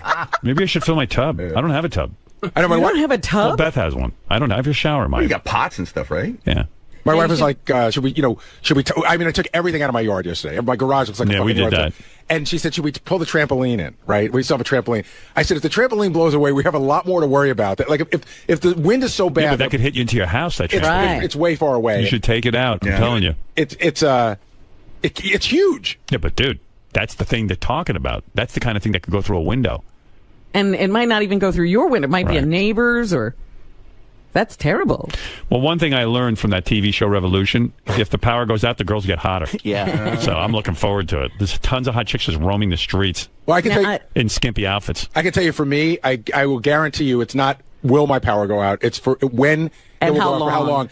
I expect to be out of power just based on storms like this. I have a generator now, but I expect to be out a minimum of 5 days and probably close to 10. you probably won't be so bad. There's certain parts in Connecticut they power it up right away because you're in a wealthy section. I'm telling you, it doesn't matter where it is. It's we have a lot of trees. All our wires are above ground. Yeah, and you rich people have trees, and it takes a long time. But they power them, rich people with your trees. But they power them up first. They don't, Fred. That's a if you look lie. at them, I was watching a map. My mom lives in a not rich section of Connecticut. You got it back like 3 days ahead of her. I was out for 6 days with Irene. 6 days. Debbie the pet lady wants to warn us about how dangerous today is. Let's see, maybe she knows something. Right. Because she has birds, and birds will signal you when things are real. They what are her birds doing? They all flew away. When they see a tsunami, they fly. Yeah. Debbie, do you know something? Howard! Hi. You're not supposed to be in the show today. Why? Because there's a storm, you silly. The tornadoes, Sarah's coming. Sarah. And they're going to take everybody. All the transportation is shut down here. The schools are even shut down. So how are you at work today knowing that the power can come lost? And well, you ain't got an elevator going down or going up. You can get trapped in there when the lose power today. Well, you know that? I'll tell you, I don't care about getting trapped here. If I do, I do. I mean, it's fine. We got a lot of nice people here. Well, the transportation is out over there. How did you even get to work this morning? I don't know. I made Ronnie drive me. No. Public transportation is out. Cars still move. Everything is closed. No, cars can still go. Yeah. Cars can go. Look out your window. Give us an update. Oh, it's okay. Let me go give you an update. Hold on. Stick your head out. Yeah, let us. By the way, this is an update from Crazy Town. Everybody loves it here. Out there right now. The winds are so bad. I didn't get to take my pool down yet, and my pool's going to get ruined now. Oh, you have a pool? You have a pool? Yeah, it's going to get taken down. No. It's America. She's got a pool. I think she got a pool you can buy at like CVS or something. I went to New York. I was so scared I was going to get stuck out there, and I made it home alive. See, people, the weathermen all scared people like Debbie the pet lady, and they panic. No, because they tell you all the whole news this morning. I woke up early, 5 o'clock in the morning. I had to take the puppy outside to walk it, and the wind was... She's all worked up, and nothing is going on. Imagine if she was given the weather report. Now. Oh, here she you go. should be the weather lady. Yeah. Yeah, she's a great weather lady. I'd watch. Like, Tim called me, he wants to do like a weather show here when we're, during the storm. Right. And I was like, yeah, get Debbie to do it. Well, I think he's got High Pitch Eric is doing some stuff. Yeah. Oh, you got to hear that. Here's High Pitch Eric on his Facebook page. Listen to him doing the weather. You got to hear this. This is great. I think he should be doing regular updates on Howard 100 News. This is your meteorologist, High Pitch Eric. As you can see, I have the latest map here.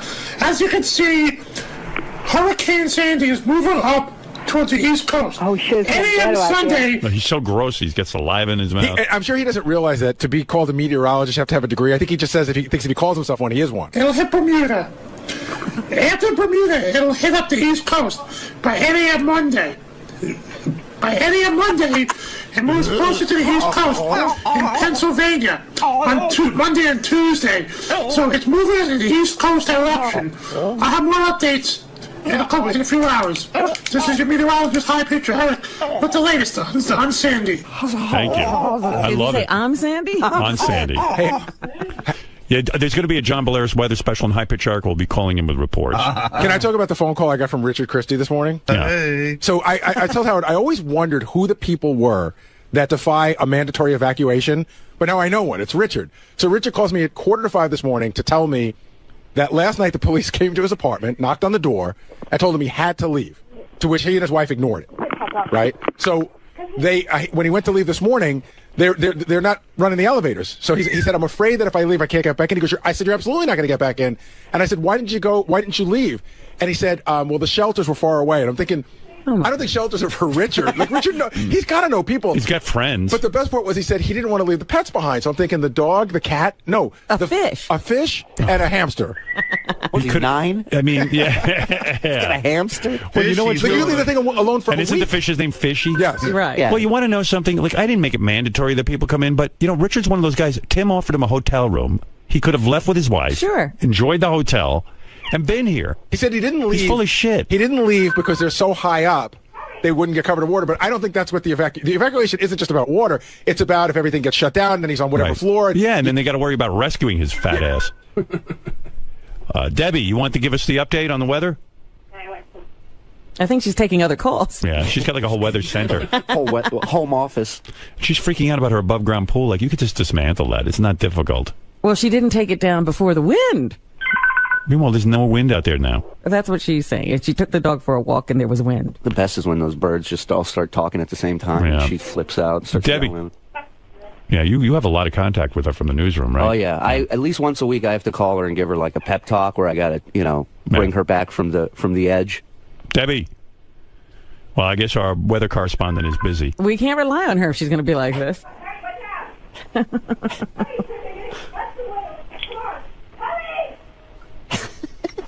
She's alone in her apartment, yelling at no one.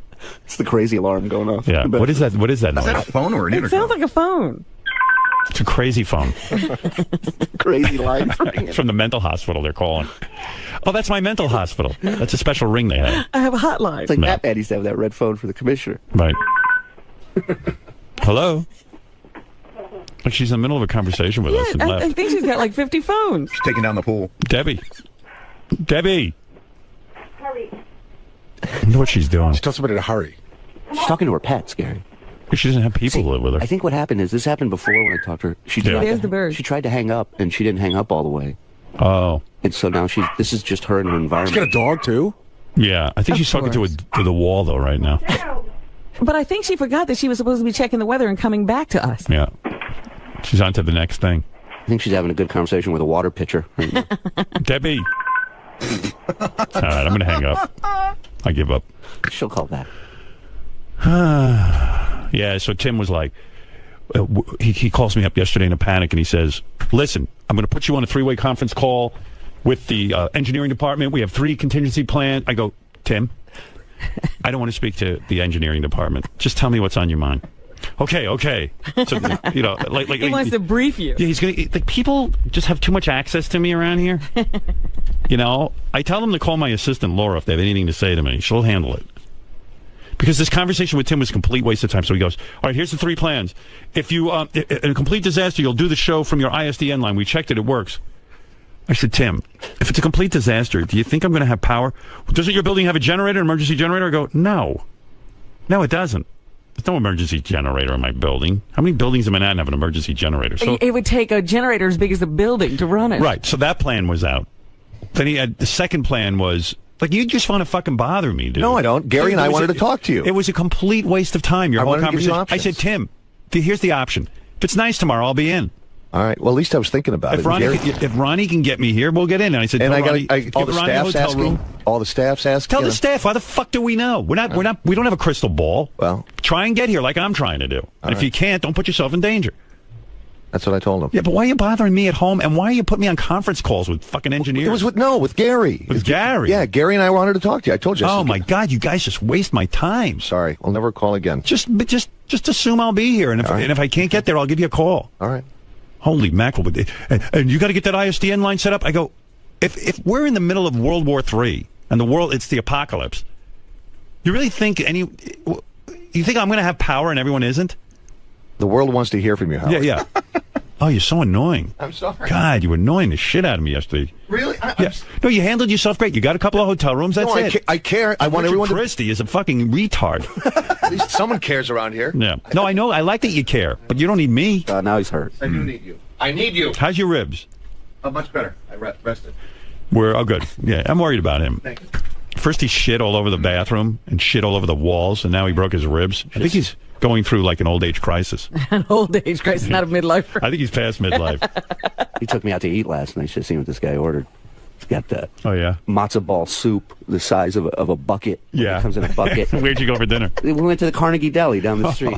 So like after the soup, he should have been done. No, but then they brought in his mile-high stack of meat on bread. Like, you don't even know there's bread underneath this fucking thing. You got to cut for like 10 minutes before you even hit bread. Right. And he's sitting there going, boy, I don't think I can finish this.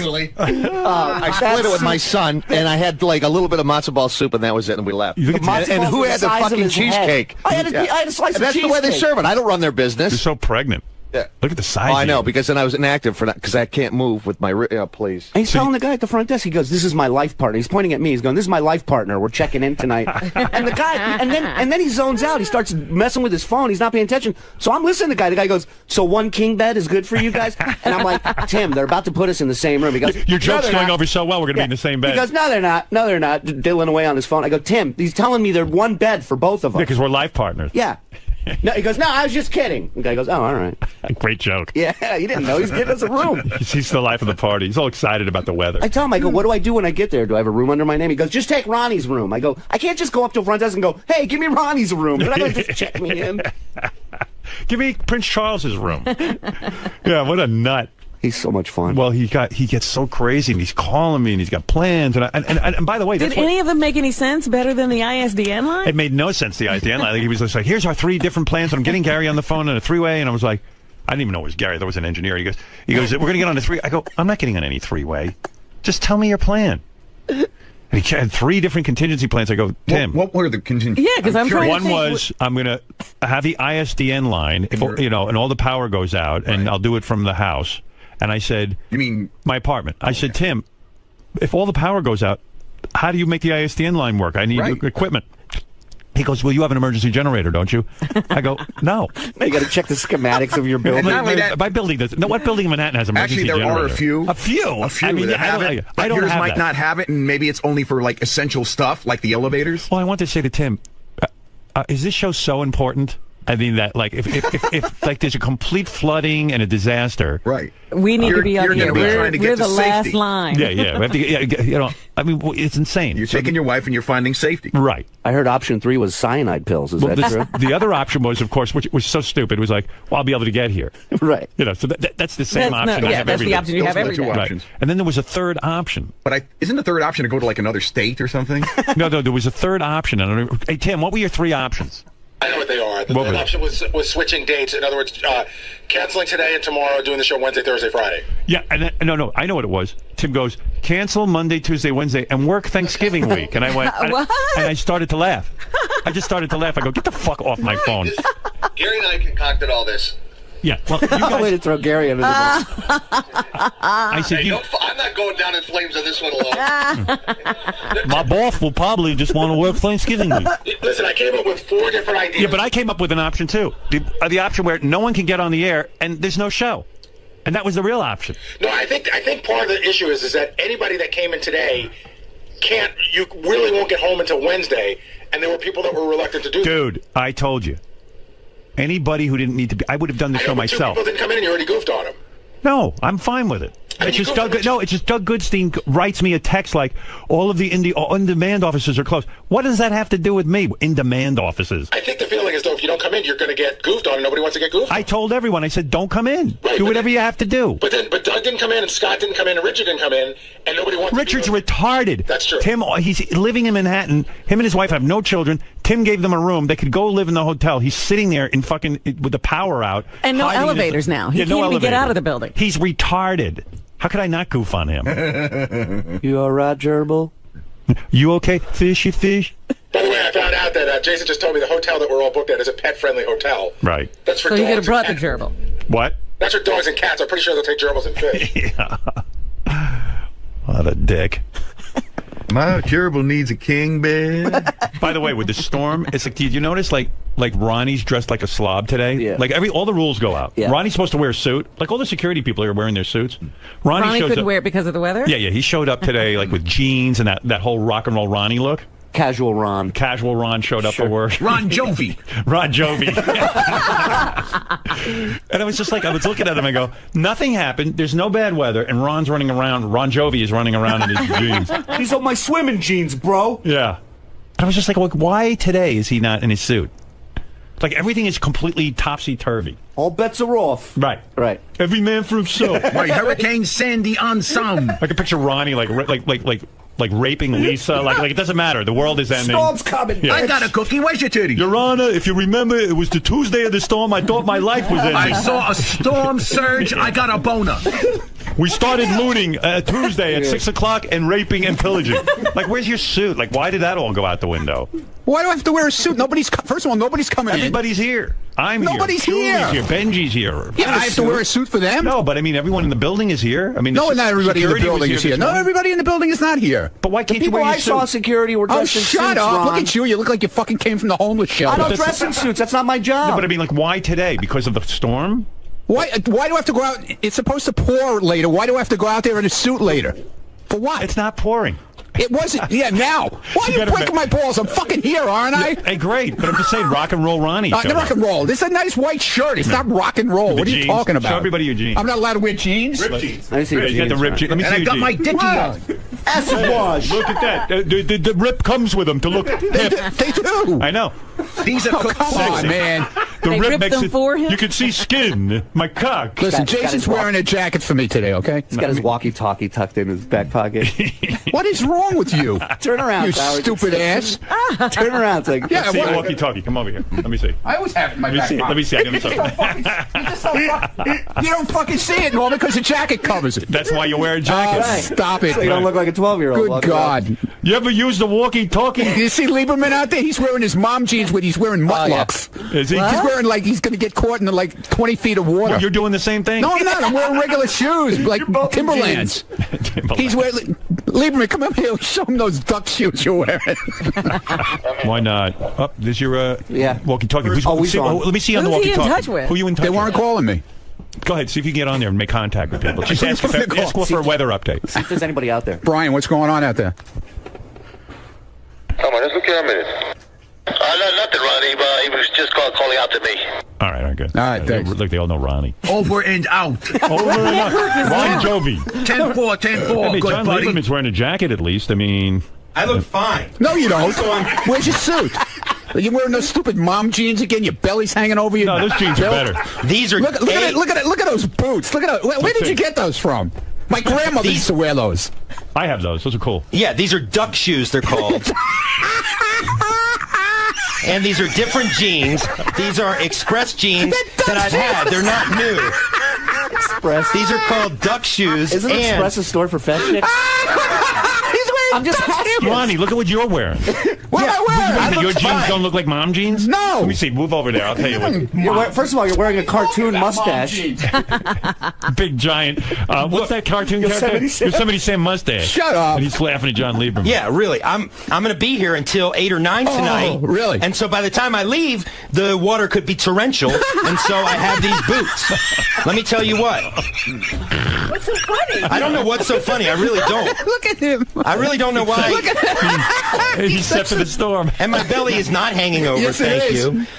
Jason Kaplan called me fat on their back office show. You're not fat. Which, exactly. You're so I'm overweight. Hey, wait. I'm just going to call him Slim all the time. Yeah. Howard, his girlfriend texted him after Jason called him fat because he went crying to her about it. And she wrote him back. She goes, calm down. You are fat. And then writes back, I meant you aren't fat. Right.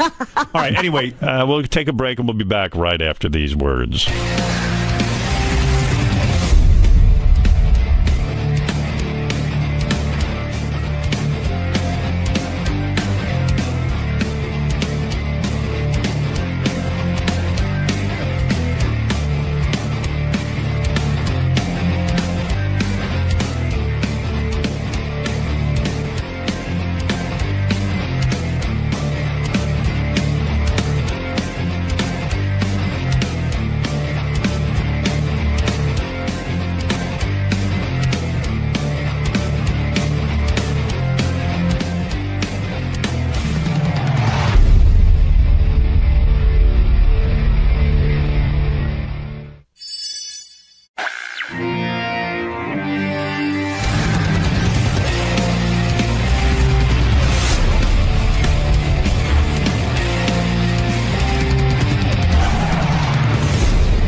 All right, so let's get this straight so Tim doesn't bother me later. What are we doing tomorrow about the show? Let's assume that they know what they're talking about with this storm, and it's so bad that we can't get to work. What is the contingency? Gary, you're in charge. You're the executive producer. Yes, we got it. What do you go? Go ahead. There will be a decision made, tonight. By who? By me and Tim. Right. Tim and I. Tim and you. And Tim and you. And Tim and I will make the decision. Tim and I or Tim and you? Tim and I. All right. We'll make the decision. Right. And we have a show we can run tomorrow if need be. Right. And it'll be, I have a feeling, here's a perfect example. I have a feeling that tonight they will close the bridges and the tunnels. Now so what if they do that? Are you in the city tonight? I'm not. Oh, you're going back home? Yes. Right, so almost everybody's going back home. Well, why would you go back home if we're doing a show tomorrow? Because I think the feeling for most people is that they have a wife and kids and a house that also needs to be protected. So what are you going to do? How are you going to protect? How are you going to protect? In other words, if a tree falls on the house, what the fuck is my wife going to do? Well, what are you going to do? He's going to lift it. I'm going to lift it off. Like Samson. Yeah. I'm like Marty Joe Young. 1 second, Mary. So I can't count on you to be here tomorrow. I will be here. You've decided. Well, you said that if people. Well, it's pretty clear that it might be very bad, and you might not be able to get into the city. Right. So you're abandoning ship. Am I correct? That is not correct. But if they're closing, in other words, if I can get in tomorrow, I'm I'll be trying to make an assessment. If I can so get you're in, not. So in other words, if it's a bad storm, you won't be able to get in. Right. Because you're not going to stay over in the city. Am I correct? Right. That's correct. All right. And that would be, I would say, most of the people. I didn't ask about most people. I just asked about you. Okay. Why not bring Mary and Lucas into the city today? And not worry about the house. What are you guys fucking crazy? So, Robin, you would leave your house. Yeah. Yes, I left the house. So if a tree falls on my house, I'll just figure it out when I get home. Yeah. You're not going to get anything done during the storm. Of course you're going to. Of course, tree falls in your house. Why do you want to be in it? What if it starts to flood? Yeah. What are you going to do? You can't get the tree out of your house. You're going to take a pail and get the water. So Howard, why don't you tell your entire staff to leave the house out east and just see what happens? Well, of course they have. You have not. There's no staff out east. Well, you wouldn't leave. I have people there now because there's no storm, and I have people in my house right now. But but I don't want someone to go down with a ship. You wouldn't leave your house unattended. You wouldn't. People don't leave the house. In other words, we haven't been told to leave. But your our wife, homes. you said. Wait a minute, and everybody was told to evacuate their homes in certain places. Those houses are unattended. But that's because it was a mandatory evacuation. So in other words, you're not here tomorrow. I don't know that. In a storm, I'm saying. It depends on what happens with the storm. All right. Well, I'm going to make every effort to get over here. Now, if I get here, who's going to be here? But really, what does he think he could do with a tree? Nothing. He's not going to do a fucking thing. Well, and also, Gary. Robin, is your house out in New Jersey unattended? Why don't you just leave, tell those guys not to go near it, and let's just see if a tree falls on it or if it floods. You deal with it later. We will. What are you going to do? You got a big old fucking staff to watch your house, but I shouldn't watch my house. How fucking dare you? What are you going to do? I don't know, but why are you getting so angry? I'm just asking what you're doing. I think it's rude for Robin to say. And you, for that matter, to say, "Hey, fuck your house." Tree. I'm not. I'm just saying, in the event of a disaster, you're not going to be able to do anything. I don't know what the disaster is going to be, and it could be on. Let's imagine it could be on a smaller level that I can work with. All right, let's say your house is flooding, as you say. What are you going to do? Well, I have a pump that I could hook up and start to try to get the water out. Yeah. You think that's going to work? I don't know, but I would rather do that than do nothing. I see. I don't think you see. No. I just asked you, are you going to be here tomorrow? And now you're getting defensive. Because you are feeling guilty. So I'm not feeling guilty. Listen to your voice. You're yelling. But you're not. There's no. All I said is, are you going to be here tomorrow? Are you staying in the city There's no sensitivity to somebody's family or home. I didn't say. I said, but you did. You go. I asked you. You said no. Here's the difference. I'm going to point it out. I'm going to get you right here. Go ahead. You said, "Oh, so I guess I can't depend on you." Right. I can't depend on you to be here tomorrow. Am I correct? I don't think that's how you said it. You just said that's what I said, and you said that's not how I said it. I can't depend on you to be here tomorrow. It's different than I can't depend on you. Gary, can I depend on you to be here tomorrow?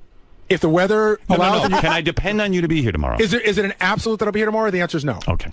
That's all I asked. But you say, I guess I can't depend on you. Not depend on you to be here tomorrow. I can't depend on you to be here tomorrow. Well, there's a difference. Am I correct, or am I hallucinating? There's two different versions. Can I depend on you to be here tomorrow is one thing. Can I depend on you? If you don't say anything, that means I can't depend on you no matter what. No, I said tomorrow, can I depend on you to be here? And you said no. That is correct. But then you went through a whole beaver-toothed explanation about how... you asked me... No, you said you're why. You're getting defensive. But you said why. I said, what's going on? And then I told you why. Can you spend the night in the city? I told you why, and then Because you need to be there with Mary you completely discounted and Lucas. it. You completely discounted it. I did not. I just said, you did. Are you going to be... And then Robin asked you, what are you going to do in the event of the storm? We're hearing you. Both of you said, what are you going to do? Well, what are you going to do? I'm going to be with my family if something happens. Okay, so that's what we asked you. Well, he did say you could bring them into the city and have them stay in the hotel with you. Right, and then now I'm leaving my house unattended. That's the most ridiculous fucking idea ever, Robin. Well, maybe a neighbor could keep an eye on it. Sure. When they're dealing with their house, they should deal with mine too. Why don't they look over the whole fucking Well, maybe you'll pay them. That doesn't work. You don't pay people to look at your house. You don't? People have to look at their house. So if something's going wrong in somebody's house, they're going to leave that to go handle my house? Do you ever leave your house unattended? Not during storms, Robin. Okay. Yes, of course, we all leave our houses unattended, but not when we know. First of all, the governor of Connecticut said 600,000 people without power, probably 2 weeks. Right. Probably for 2 weeks. That's where you want to be. So let me get back to my question, because all I was asking you is I'm trying to figure out the plan for tomorrow. Can I depend on you to be here tomorrow? Not absolutely, no. The answer is no, right? Right. Okay. That's what you should have said instead of feeling all guilty. I don't really feel guilty. Just say no. I can't be depended upon. Yes, no, I can't be dependent upon. That's it. Now, who can I depend on if I make it in tomorrow? Shuli, can I depend on you? Yes, Howard. All right. Thank you. Will you be attending to your home? My wife is going to be taking care of that for me. Where do you live? I'm outside of the city. I'm in an apartment? Well, no, I'm on a first floor. You're in an apartment. Gary, why are you attacking this guy who wants to work with me tomorrow? I need people here. I can't depend on you. This guy says you can depend on me, and you're attacking him like you're an enemy of my show. Well, fine. You know what? I'm going to leave. I didn't say anything. I just said I'd be here. Who can I depend on? Shirley, can I depend on you to be here if I make it in? Nothing will stop me from doing my job, Howard. All right. Thank you. Nothing. Fred. Yes, sir. Will you be here tomorrow? I will be here You make tomorrow. your every effort to get in. I will be here. I was here the day after 9/11. I was here during several blizzards when there were no cabs. All but right. I don't have the problem that Gary has. All right. So Fred, I can depend on you to be here. I'll be here. Surely you're going to be here. I'll be here, Howard. Benji, you have an opportunity to come in or no? Are you going to be guarding anything or are you going to be What here? if my internet goes out? Well, no, seriously, are you going to be here? Yes, yeah, I'll be. All right. So now I know, Robin, you will be able to broadcast? Mm-hmm. All right. All right, so Gary, I can't depend on you tomorrow. That's right. But I can depend on Fred, Benji, and Shuli. Am I correct? Correct. All right, that's what I wanted to know. Look at you. You look like you're going to cry. I'm fine. Fucking baby. I'm not a baby. Just man up and say you won't be here. I didn't say I won't be here. Oh, my God, you're attacking but I and didn't screaming and yelling. I didn't say I won't be here. You're like a maniac. No, I need to know who's going to be here. But if Howard, I get there's here, a no whole one's subtext here. to it that you're not really being honest Gary, about. you're being dishonest. No, you're being attacking dishonest. me. I need you're to not know being who's going to upfront. be here. You want to make it sound like I don't care about my job. I did not say okay, that. I'm I go on said, record. can I depend on you to go be on here record tomorrow? because I want to be straight. I care more about my wife and my kids than I do about this job. Okay. It's a close race. It's Gary, a close race. Gary, you don't even have to go that far. But that's what I think you want to know. Can I depend on you to be here tomorrow? And the answer is either yes or no. I know, but you know that you're going in. I'm not going anywhere. You're putting words in my mouth. You're getting defensive. Again, I have to make arrangements for tomorrow. Right. If I'm coming in, who is going to be here? Okay. Doug Goodstein is not here today.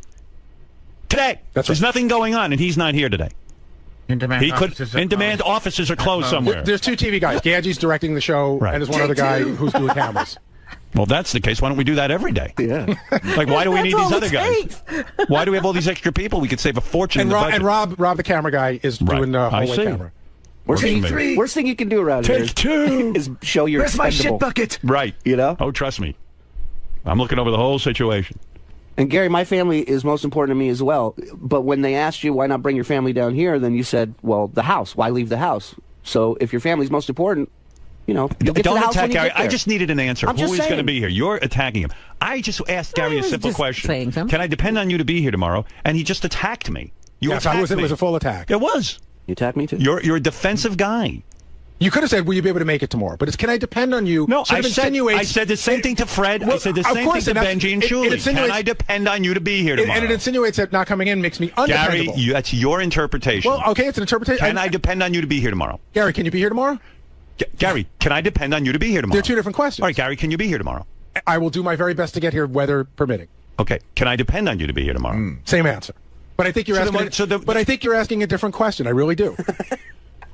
I do. I think you're asking. How do I plan my day for the rest of the day if I don't know who's going to be here? I didn't say that. The first way was an easy way to get the same answer. I said to you, Gary, can I depend on you to be here tomorrow? The answer is no. That's it. Then you're done. Then you leave. But no, you're going to stand there like a buffoon. I don't feel buffoonish at all. You should. I don't. You can't answer a straight question. I You're all guilty over there. Like, I'm attacking you. I need to know who I can depend on to be here. Tim, can I depend on you to be here tomorrow? I'm going to ask everybody the same question. Okay. I need to know what I'm dealing with when I walk in. Why is this so difficult for you? It's not difficult. I said the same thing to Doug Goodstein last night. Can I depend on you to be here tomorrow? He said no. And then you mocked him for it. Mock him? What is But you said, did you have any trouble getting in today? No, I know. But you did. But you did tell everyone. But here's the thing: you laid it out there, and you said, if you don't feel safe, don't come in. Can you imagine he doesn't feel safe today? I got you, but you laid it out there for everyone with no repercussions. Now Now there's repercussions. What do you think of his decision? I think it was the wrong decision. I think that you have to make. I think you have to make it what's called a game time decision. You have do you to get think up and look at Casey the weather. made a good decision when he left the show that day during 9/11 because he's a pussy? No, but that was. Could you stop making noise, Tim? Do you know how to work the equipment around here? Give him a lesson. Do you know we're on the air? No, you know what's going on, Howard? You have microphone 3 on, and he's rubbing against it. All right. His CD's making noise. Was that me? He's on 2. I'm on 2. Which are we going to use, 2 or 3, or is it always up for grabs? It's up to you. You're running the I've board. told the guys to put 3 on top and to always use 3, but it always seems to change. I know. All right, just leave that on, please. Okay, all right. Can I depend on you to be here tomorrow? Yes. Okay. That's all I wanted to know. Yes, why sir. is he getting so attacked? Why are you getting attacked? Yeah, why are you attacked? Seriously, I asked him. No, Gary and I asked, we discussed what you want to do, and if you're going to do a show, we're going to be here. Right. No, he says he cannot be depended upon to be here. I will be here. Yeah, Gary said he can. So if he can't, we'll make do. Right. That's what I'm trying to figure out.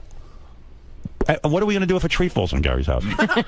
We're going to call. We'll call the Amish. They'll all come over and Yeah. How are you today? It's one of 1,000 scenarios, Howard. Right. Absolutely. Okay. We'll get through it. So, Right. Tim, I can depend on you to be here tomorrow? I will be here. Thank you. That's all I want. I just wanted an answer. It's not an attack. What's happening? Tim comes in. First of all, fucking John Lieberman. This is just an aside, very quickly. I told him the other day, I go, you work in fucking radio. You know where the microphone is. 2 days in a row, he put the microphone on backwards. Teach him. Give him a seminar. I told him. He's retarded. I said, John, you of all people are the last person I should have to teach how to put a microphone on. Jason, can I depend on you to be here tomorrow? And Will. Let's find out their answer, Gary. At least I'm entitled to an answer. I know it upsets you. Jason, can I depend on you to be here tomorrow? Weather depending, just like Gary. Okay, so the answer is no. The answer is no if the weather's Right, bad. that- So that's Can I depend on you to be here tomorrow? I guess not. Okay. Thank Wow. you. That's it. Simple answer. Thank you.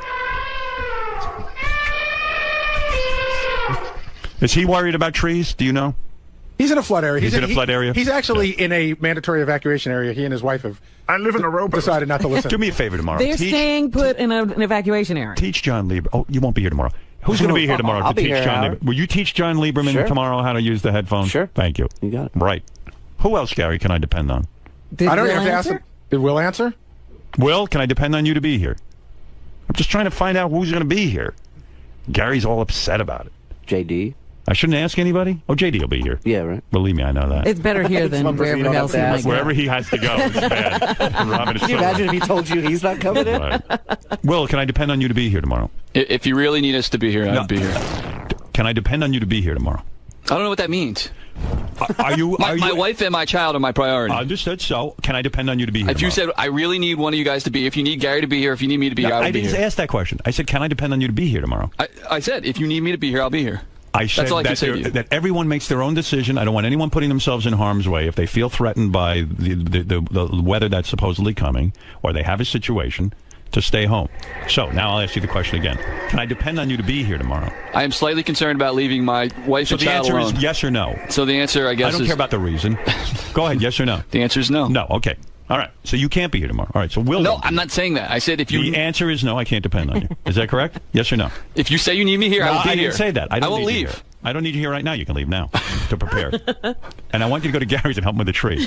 Can I depend on you to go to Gary's and help him with the tree that's going to fall in his house? If Gary needs me, I'll be there. All right. That's good, man. Wolf, well, how's it going over there? Man, the kids in the house. Wait, I can't hear you right now. I'm busy taking down the tree. It's my priority. Can I ask you a question? And not being offensive. Excuse me. Would you leave? Wait, Would I'm you doing leave? an impression right Would now. you leave Beth in the house out east with no one but Beth? Gary, I'm just, listen to me. just a question. Simple Beth's question. with me. It's a simple question. Beth's with me. But I'm saying if that were the No, case. of course not. Beth's with me. But why wouldn't you? Because why would I do something stupid like that? But you have. I'm bringing her. I brought her here. You have choices in many houses. I don't Gary, have that choice. I don't even. Gary, why are you attacking me? I I'm just not asked if I attacking. could depend on you. I'm not attacking you. I'm just trying to put. Can I depend on you to be here tomorrow? I'll I'm ask you putting it in again. perspective. Gary, I I'm answered not the question. angry with you. Ask Why and are you answer. attacking me? I just asked, are you going to be here tomorrow? And you said, I'm not sure. It depends on the weather. No, I asked so and I said, answered, can no. I depend on you to be here? And you said no, and that's correct. Why are you getting so attacked? I'm just saying, put yourself in other people's Gary, position. I'm not even. I wrote on Mildred last night. Anybody who can't make it in, don't worry about it. I will carry on. Right, but everybody who didn't come in today is being sort Well, of mocked. it looks- that's not true. Well, he made fun of Scott. He made fun of Doug. It looks a little weird to me. I agree that those people should have made Gary, a bigger do decision. you see any weather happening out there that would prevent you from coming in today? No. Do you see any potential dangerous situation going on right now? And can't we all leave at 10 o'clock? Maybe we leave early and get home? Yeah, we can leave it right after the show. Right. For sure. So don't you think that's a little ridiculous that they didn't come in? Yeah, I can tell you what. Even if the storm hit during the show, within the next 2 hours or 3 hours, it wouldn't have prevented anyone from getting home. Well, it would have been rain. I will tell you what one person said to me, and this was yesterday. Right. When it sort of shifted because it was supposed to start at midnight last night. It hasn't started yet. So the premise was that This is so ridiculous. Hold on. The premise was that if people thought yesterday if you got in this morning, you weren't getting out till Wednesday. I see. So one All of the people said to me, my wife lives alone. I have a generator. Right. She can't pull it out. All right. And so listen, who cares? If they all make you, anybody can make their own decision. I'm just giving you some But don't explanation. you think some of the decision making looks a little silly right now? Don't you think? When we woke up this morning, was that they were saying even the storm won't start till late Monday. So, okay. No, well, they didn't. They said you could be out of here by 10 a.m. The storm was supposed to start last night. That's what most people thought. When you wake up, I got you. Don't you look and see that it's not? And I turned on the TV this morning. They said storm won't really hit New York until later Monday. I woke up almost every other hour last night. I couldn't sleep, and I kept waiting to hear this horrible rain against the window that I never heard. That you never heard. But I was coming in no matter what today because I knew, however bad the storm was this morning, it would be like a regular storm. We had this conversation yesterday, Howard, and I said, couldn't you sort of wait and to see what happens before? I called Robin. I said, listen, here's what we'll do. Why don't we wake up in the morning and see what's happening? That's what I said. That's what I told my wife today. I said, well, I'm not a weatherman. I don't know what's happening. I'm not John Boleros, who is scaring the shit out of my wife every 5 minutes. This guy texts my wife. Would he lose my wife's text phone number? So he gives her special reports that the rest of us don't get? God, yes, he does. And I got to tell you something. It's a nightmare. I said to my wife, don't listen to this guy. Didn't he do this already? Didn't you tell him not to? Yes. Stop it. He did this with Irene. Yeah. Oh, he found an in. John Boleros is here. Get this fucking guy in here. I'm going to boot him right out of here. Bring him in so I can boot him out. What's the matter with him? And everybody's on.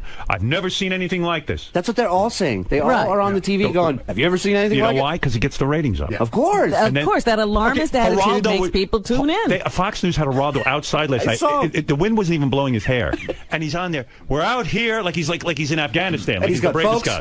On the front line, man. I don't listen to those guys. So what do you think when you see the mayor and the governor and all those people? Like the governor of Connecticut. They're listening to them. Yeah. Yeah, I don't think they're listening to John Boleros. I think they're listening to weathermen. They're experts. Geraldo was swinging from a building. He didn't know what to do with himself yesterday. On a flagpole. I'm up on the flagpole. I'm trying to find some wind. All right. So, in other words, guys, the ones that I can depend on, let's wake up tomorrow. We'll figure out if we can get in or not. And we'll make our move.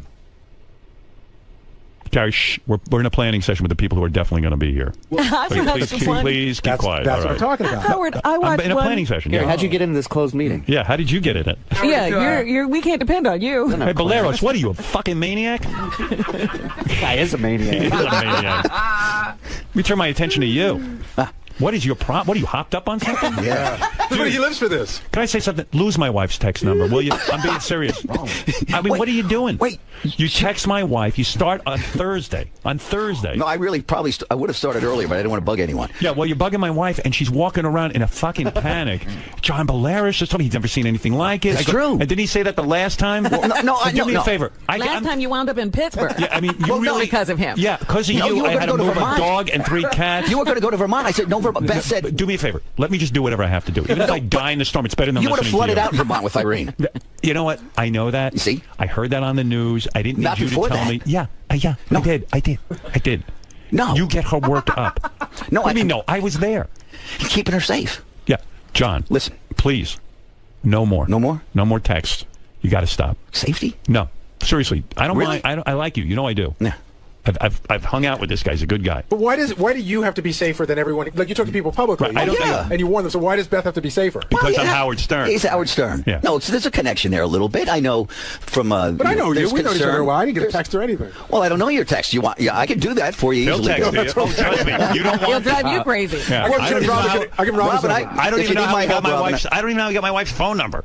She's too nice to everybody. Well, yeah. Well, really, it's I've never seen anything like this, Howard. And give me the bottom line now. What is going to happen? Let me hear from you. He doesn't know what's going to happen. No, I do know what's going to happen. All right, John. It's what right now we're all here, and there's nothing happening. So what is going to happen? Give me the time. It is the perfect storm. Right. Okay. Rare atmospheric conditions all coming together at once. Now listen, hear me out. All right, I know Canada and the snow and the whole thing is going to happen. What? Just tell me. Winds increase rapidly this afternoon. There'll be hurricane force here by what time? About you'll see the winds really ramp up around 2 o'clock this afternoon. Go ahead. Hurricane force by evening, 4 or 5 o'clock, winds gusting 70, 75 along the Jersey Shore, northern New Jersey, Sandy Hook, in the hook into southern Manhattan. Just talk about Manhattan. I don't care about New these York other City, places. southern Manhattan. Yeah. It will flood out. It will the lower end of Manhattan. Right. It will come over Rockaway Peninsula. It will flood out. FDR Drive will be under about 4 to 6 feet of water by tonight. The FDR Drive, yes. 4 to 6 feet? That makes sense. 4 to 6 feet. What about the West Side Highway?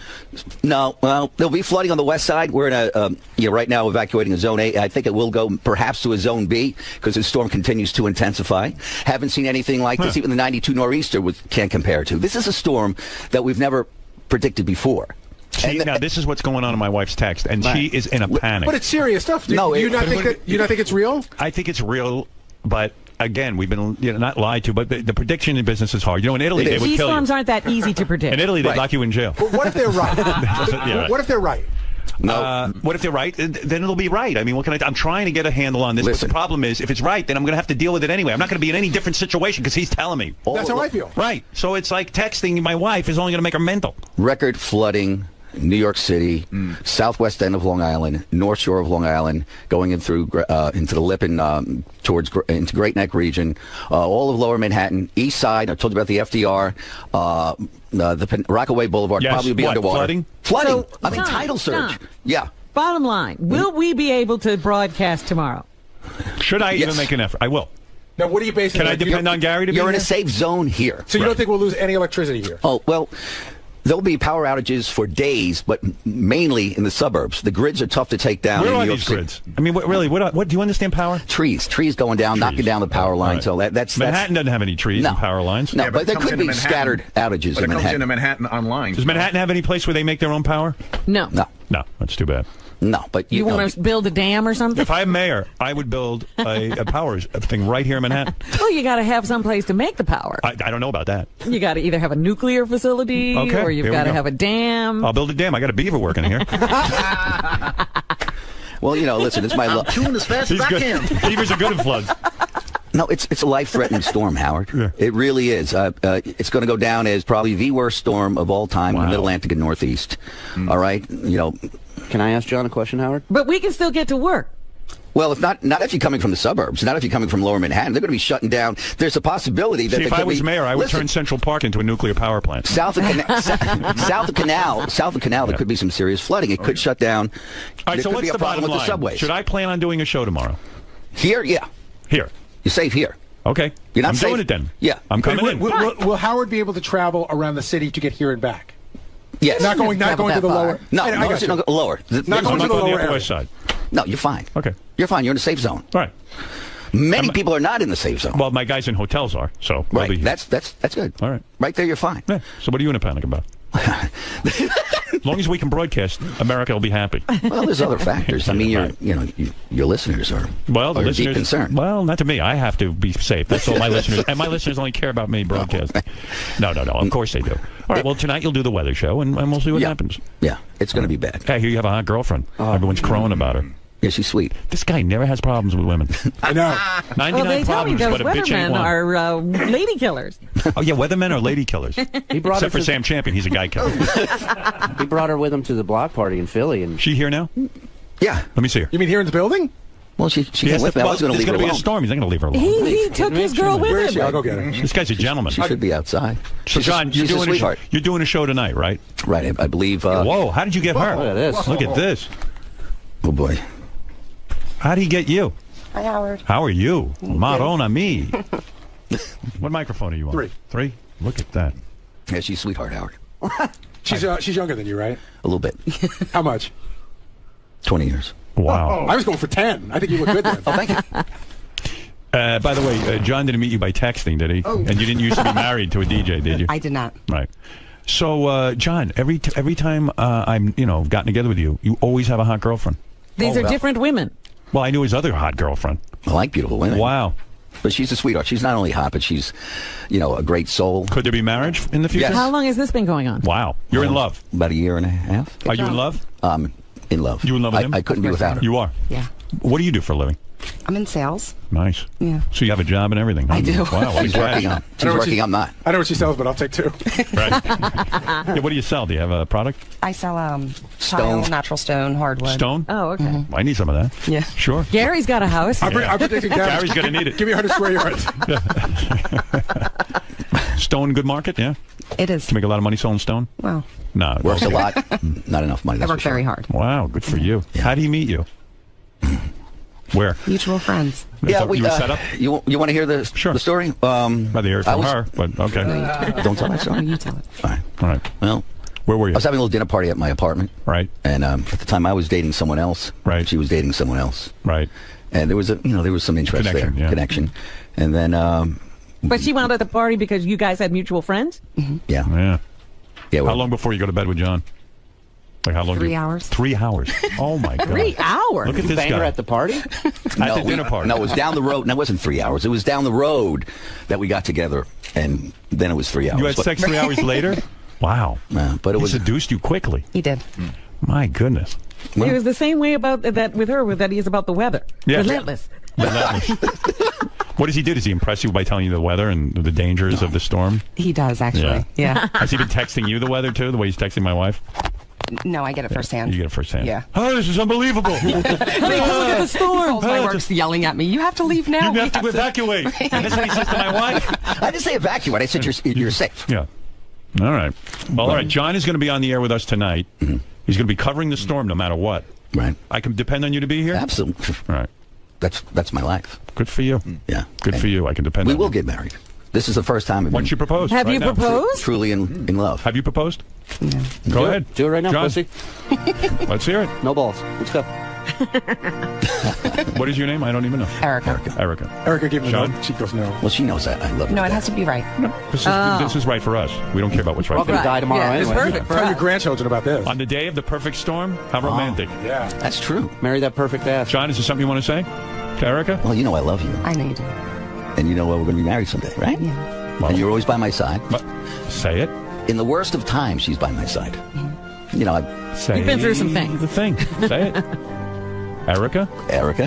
will you marry me? I will. Oh. A couple of kisses. Look at this. Something happy on a stormy day. Yeah, look at that. Isn't that something? It would be in the paper tomorrow if there wasn't a storm. High pitch is going to be so jealous. How romantic. L'chaim. All right. She's the best. She's the Well, best. we just got a proposal. Wow. Sometimes in the midst of tragedy. And she's great with my little girl. Oh, yes. You mean the other girl you're dating? That too. Oh, good for you. No, I've been. Congratulations, sincere. you too. Thank you. Proposal given. Yeah. Proposal accepted. And I'll give Beth a little text when I get back. Listen, when you get another job, you'll get a ring. You will. You're a great weatherman. Thank you, Howard. All right, John. Thank keep you. us Appreciate it. posted. I will. Stay around. Now, Don't- is he a real meteorologist? Yes. Yes, this is the real deal. Real deal. This guy knows. Robin. I'm lending you my personal meteorologist or whatever that is. When I was in the Air Evil Force, Dave. if you screwed up forecasting, you get gross negligence in forecasting. You can't screw up a fighter jet, coming down thinking he has a ceiling of perhaps 5,000 feet when he really has a ceiling of 1,000 So, you got feet. your training in the Air Force, Training right? in the Air Force. Yeah, absolutely. I see. Can you fly a plane? No, but I've been on missions. You have? Yeah. Missions Where? to what? Hurricane hunters flying into the eye of the storms. Oh, really? Yeah. Nice. Flown into the eye of storms. Quite a few in the eye, and I was actually 1987 Hugo was the first one to actually broadcast live from C-130. At the time, Brian Williams was anchoring on the weekends in New York. I'm just watching Erica. She's like, I'm going to go call a real estate broker. We're buying a house. That's right. She just got proposed to. She's I mean, unbelievable. you're getting married. I mean, this is very I'm the exciting. lucky one. I'm not. She's not You so just lucky. got proposed to. when want to set a date right now? No. No, you want to. All right, listen, you two kids. Go ahead. All right. Thank you, Howard. All right, good luck. Congratulations. Congratulations on the big wedding. Mazel. All right. Mazel. All right, so we can't. Congratulations, guys. Thank you. Well, very unexpected, huh? How about being on the spot? Right? You thought it was going to be a storm show, and then you're engaged. Actually about that. I'm really concerned about safety. All right, so we can't depend on Gary tomorrow. Let's see. Am I allowed to talk? Absolutely. And when you say, Gary, do you feel guilty? I'm going to say, sure, there's some guilt. It's not an easy decision. Gary, are we back on this? But I want to say, it is. Gary, I just wanted to know who's going to be but here. it's not an easy decision to make. Of course. If I didn't care, Gary, if I didn't care about the job, there'd be no guilt at all. Gary, I'm trying to communicate with the people who can be here, who I can depend on to be here tomorrow. You're not part of that group now. I'm talking to them. But of course there's some guilt involved. Right. It's not an easy Gary, decision to nobody make. cared. Well, you just then why do tweeted you keep bringing up? You brought it up. No, but why do you keep saying I'm talking to the group that can be here? No, because you keep interrupting. I'm trying to talk to the people I can depend on to be here tomorrow. You understand? We now have to make plans. I didn't say I wasn't going to be here. You have to make plans. It's not a given that I won't be here. All right. Well, we'll see. We're looking forward to knowing. Wouldn't it be great if Gary ended up here and I didn't? That's what I'm going to do. You know, that's happened. Can I tell you? It's a fucked up thing. It was in 1992. There was a snowstorm that was unbelievable, right? Yep. Oh, I remember that one. And I came in, and nobody else came in, and I ran the best of tapes. And they shut the highway down behind me. I could see the police putting up the cones behind me as I was going. Well, we could depend on you then, but not now. I understand. All right. Thank you, Gary. Times have changed. Times have changed. Go get security to get Gary out of this closed meeting. Yeah, we're in a closed meeting. All right, Gary's gone. Now we can make our real plans. You just did another 20 minutes on something completely different, and he went right back to it. Right. He's so rattled. I made a reference that, Robin talked about this too. Every scientist in Italy now is shaking in their boots. The Italian government locked up a guy for 4 years because he didn't predict an earthquake. So now what these scientists should do is predict an earthquake every day. That's right. Because then you'll never go to jail. Right. It's got to hit someday. That's a weird thing to me. Well, our weathermen should be on alert. Right. They should take that to heart. So yeah, as I said, I'm going on Kimmel tomorrow if the weather permits.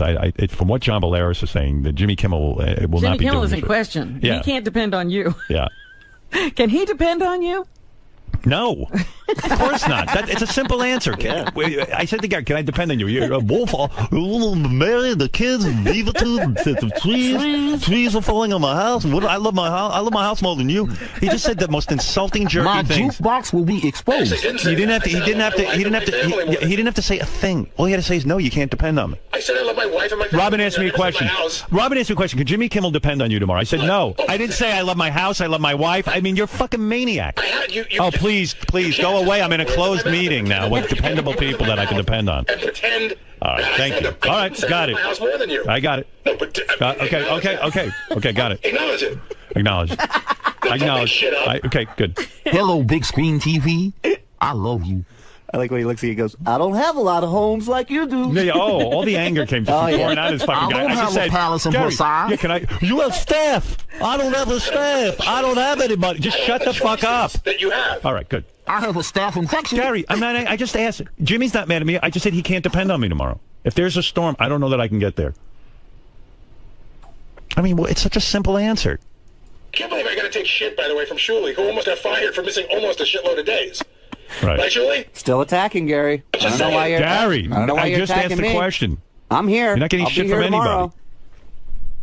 I have a family. Anyway. No, Jimmy Kimmel cannot depend on me tomorrow. I don't know if I can get to Brooklyn. That's the answer.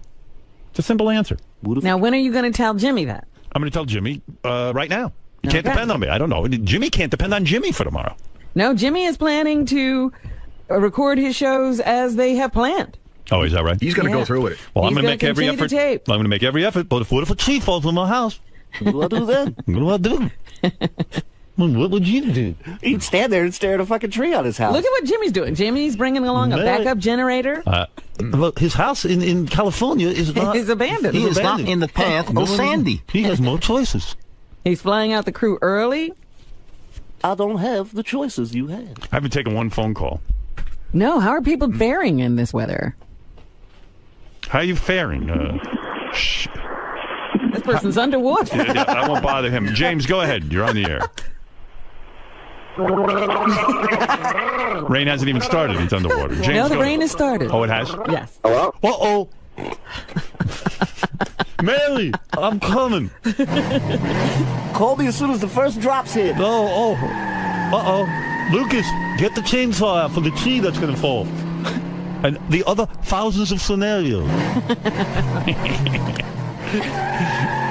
There he goes. I'm coming, Wolf, who I don't love so much. How about the expressway? Has the tree fallen yet? I'm monitoring with John Bolaris. They're putting cones up as I drive. They're closing the bridge behind me. Uh-oh, just made it through. Doug Goodstein's home. Yeah, He's waiting. feet up. Yeah, right. Wow, it looks dark outside.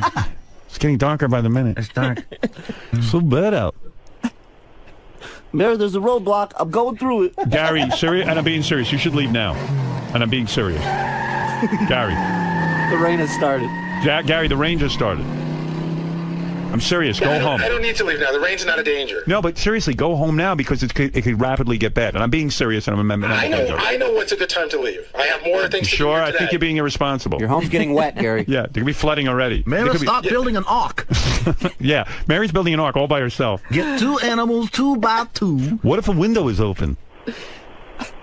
Who's checking the windows, Mary? Uh-oh. Of course. Yeah, well, I don't know that she's capable. If you see a wicked witch of the west, get away. She's pedaling by the window. See, I didn't go home. And Surrender, Mary ended up in Oz. She's with the tin man. So seriously, go home now. Well, with a trampoline. Gary, go home. I'm not ready to go home. You should. I could be dependent on to finish the show today. I know, Casey. Right. Oh my. No seriousness. Go. He thinks I'm kidding, and I'm not. I understand what If you're gonna risk going home, I think you should go home now because it could rapidly get bad. At least you can get out now. Right. I think I have a pretty good idea. I mean, John Bellera said the worst of it is a 2. Well, you don't have to wrap up he could be a little bit He wrong. could be off. It's not an exact science. Hurry home. Right now. I'll be upset. I'll be worried about you sick all day. Yes, James, you're on the air in Franklin Square.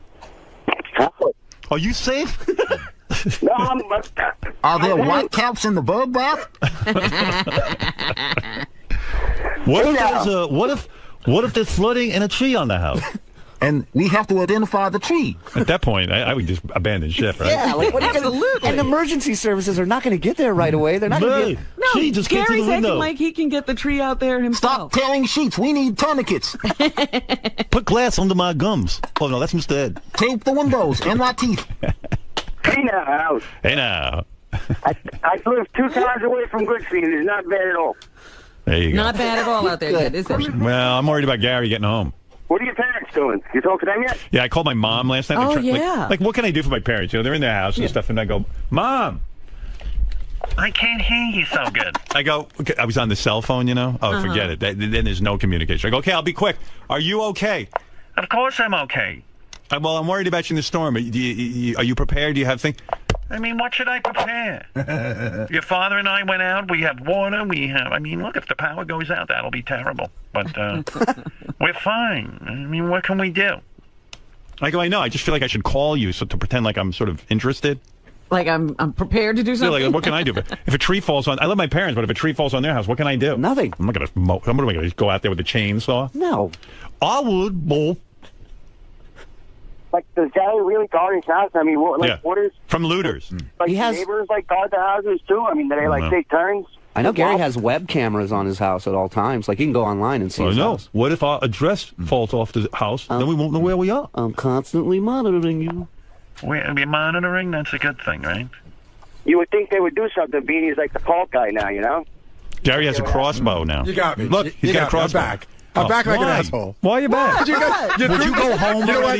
You threw the asshole hook in the water, and I fucking bit on it. And you reeled me in. Guys, seriously, go home. You did. I mean, it was dangling, and I go, I'm not gonna fucking bite on it. I'm not gonna bite on it. Here I fucking am. No, stop it. And I'm serious. If you are going home, you should go now. I'm fine. All right. I'm fine. I'm worried about you. I feel like I'm watching a symphony in progress. No symphony. I'm actually concerned. I'm just trying to figure out what to do tomorrow. What? Isn't he a sign official? Like, you would think they would take care of him now that he's a big shot in Connecticut. I got to go because no one can understand a word you're saying. He said, now that I'm a big shot, they're going to drop the other 60,000 houses and just focus on mine. Right. LJ, you're on the air. That's LJ over in Comac, Long Island. Hey now, first time, long time, Howard. You better stay in your house with Doug Goodstein. Just wanted to thank you for always making it out, staying on for 9/11, being there 9/12, coming in today. You can depend on me. What's up with Gary? He used to be so dependable. Why can't he go home now? Well, he has concerns that trees are going to fall in his house and there's going to be flooding. So But no, he said, why can't I go home now? And then he what? should go now. And then what? And get your generator out if that's the problem, or go home, get your wife and kids, and come to the hotel. Why don't you leave your house in Comac and just, Why don't both you guys cut down all your trees now so they can't fall on the house? And by the way, it's not just trees. There's a lot of different things that go on. For instance, there's leaves and the gutters get filled up. Like last storm 2 weeks ago, I had to go up on the roof Mary, with a ladder. I'm going up with the ladder for the storm. The gutters are full. Well, they do. You go while it was still storming? Hell yeah. Don't you have those things that like you put over the gutters? Those things don't fucking work. Yeah. Those things work at my house. You know, Gary. How would you know? I do know. Have you been up on a ladder? As a matter of fact, I wouldn't go up on the ladder. I'd get somebody to do it. I don't have to do that. No, but I'm saying I have had that thing. They just don't work. Right. I put springs and have all sorts of things, but when there's a lot of leaves. Fascinating. All right, please, Gary, nobody cares. Well, that's not true. You've been talking about it for 20 Gary, minutes. Please, I'm just trying to make plans for tomorrow. I don't have you in tomorrow. I got to find out who I can use here tomorrow to do the show. That's all. It's not meant as an attack. Please leave so I can talk to the people who will be here. I've never gotten so much shit for not doing something that we don't know that I'm not doing yet. I'm in a private meeting with Shuli and Fred and Benji. Yeah, you know what? And you're not welcome. And Robin. If Shuli's the future, have a party. Okay, thank you. You're making a scene. Shuli. You're making a scene. It's getting ugly. Yeah. Seriously. Yeah, get more airtime. Leave your 2-year-old behind. Okay. Thank you, Gary. Thanks. Howard, I just wanted to let you know that I have tickets for Kimmel tomorrow, and I will be there if you will be there. No, you can't depend on me for that. All right. Thank you. I mean, I'm just honest. He's so mad at me. I mean, why? What did you do wrong? I don't know. I asked him if he's going to be here tomorrow. I said yes to the question you asked me. That's what I did So wrong. that's silly. All right, you know what we ought to do, Robin, so Gary can get home? Yes. Let me take a break, and you should start the news so we can get out exactly at 10. All right. I'm just worried about him getting home. Well, you know, if the wind blows, goodbye, Mary. It could mean the trampoline. It could mean the rain. Does he it could jump mean on that trampoline? Mary, the flooding is occurring. You must. I'm going to take the piece of wood. You float on it, and I'll die. And I will go. My face will turn blue. I'll stay in the water while you stay on the wood. Gary, lay on my teeth, and you won't drown. Gary, stop eating the wood with your teeth. No, Mary, pull out my teeth and float on one of my enormous My teeth. teeth are like the iceberg. They're a flotation device. I don't know how long you'll last, but on my teeth, you could float forever. I'll be fine here in the water. You imagine he pulls out his tooth and Mary escapes because it's like one of those foam little surfboard things. Surf to Florida on my teeth. You were bored with this subject. Lucas, you surf on my other tooth. Mary, you take my two front teeth are my largest. And put Murphy on the molar. Goodbye. What about the cats? So sad. Cats hate water. My side teeth will support the cats. And Murphy. Don't forget my lips. We Cut could my all lip be off fine. as an inner tube. Cut off my lips and float down the tsunami. Goodbye. I love.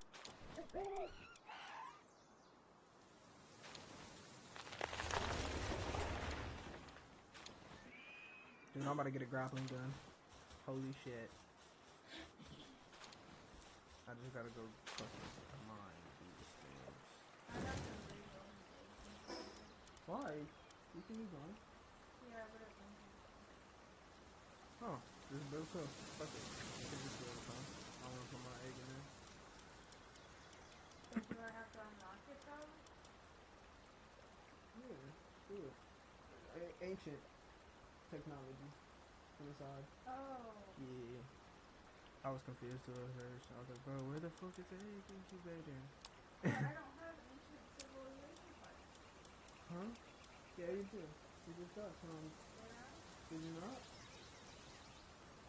No. Look at it. Look how to do one. Did you say you're missing them? I'm pretty sure we both just got some. Like one or two. No, you need two? I don't even know how to find those. Maybe in crates.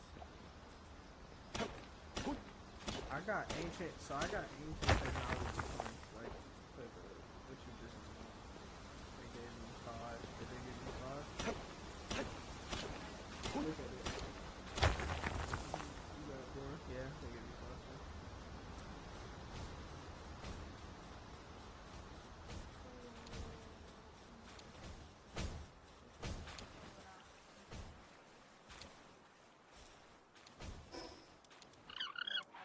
Where do I get this grappling gun at? Right here? Yeah. Fuck yes, you want to use that, bro. Cause damn, low key, the movement was kind of, but damn, it's about to take me 30 minutes. Y'all can help. Assistance. Your thing's hungry, Ham. You should go plant some berries up.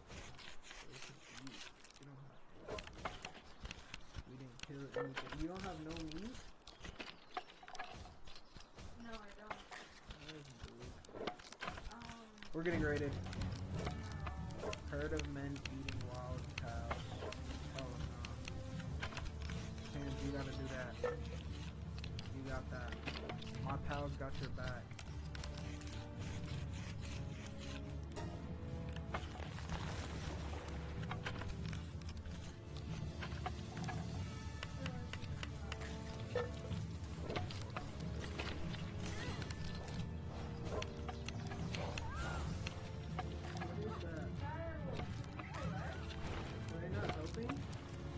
Tell them to help.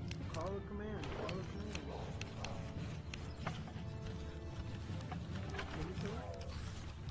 Are we getting fucked?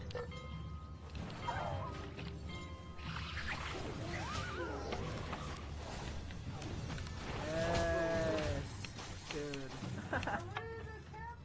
I'm sorry, but that was so dope that our pals just fucking shit on really mine. Cause your fucking little bunny didn't do shit. Your bunny was killed. Your bunny was killed. What did you get from him? I got. What are these? Punk press. These would have been cool to carry.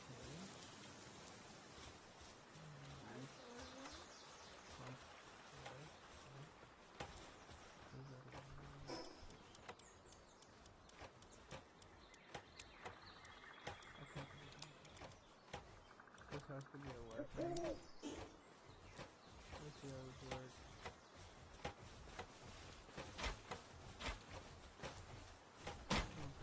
Okay. Doesn't work before.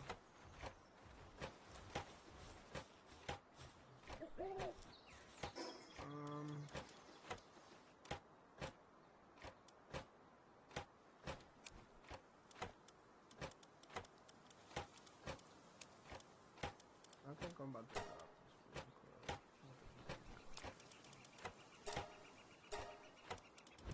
I know what to put these in. The thing about my chest is I can accidentally. And same for yours. Should we put locks on them for that reason? For what? And I give you my password? Yeah. Alright. My password's 1111.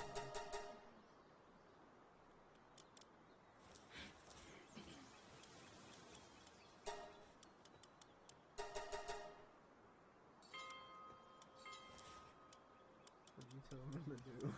Focus on work, and we're still stuck in the back and later.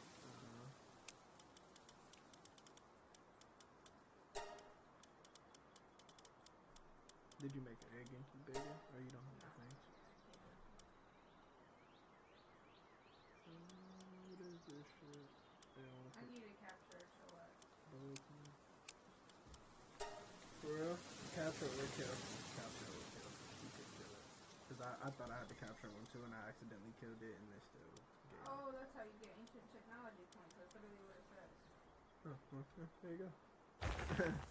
I was wondering how you get the glitches. I don't know. I thought they just randomly pop up or some shit. What the fuck? What do I do with this shit?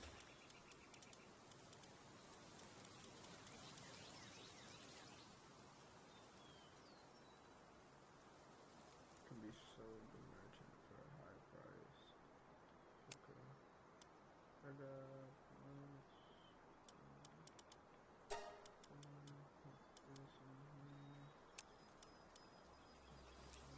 damn, I need another chest. Another pen.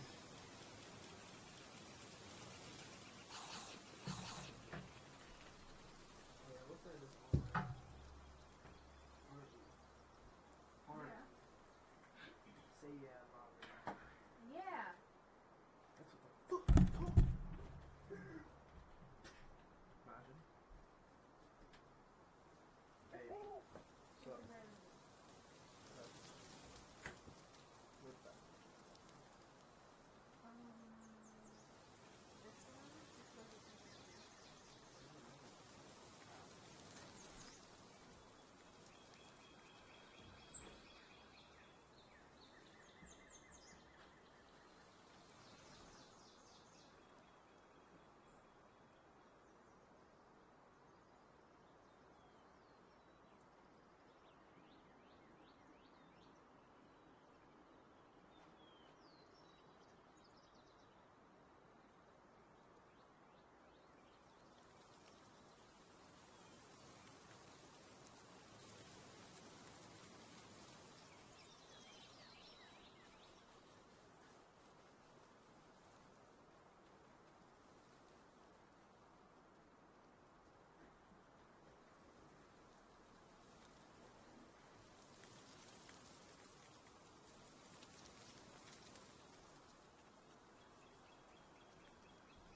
Sorry.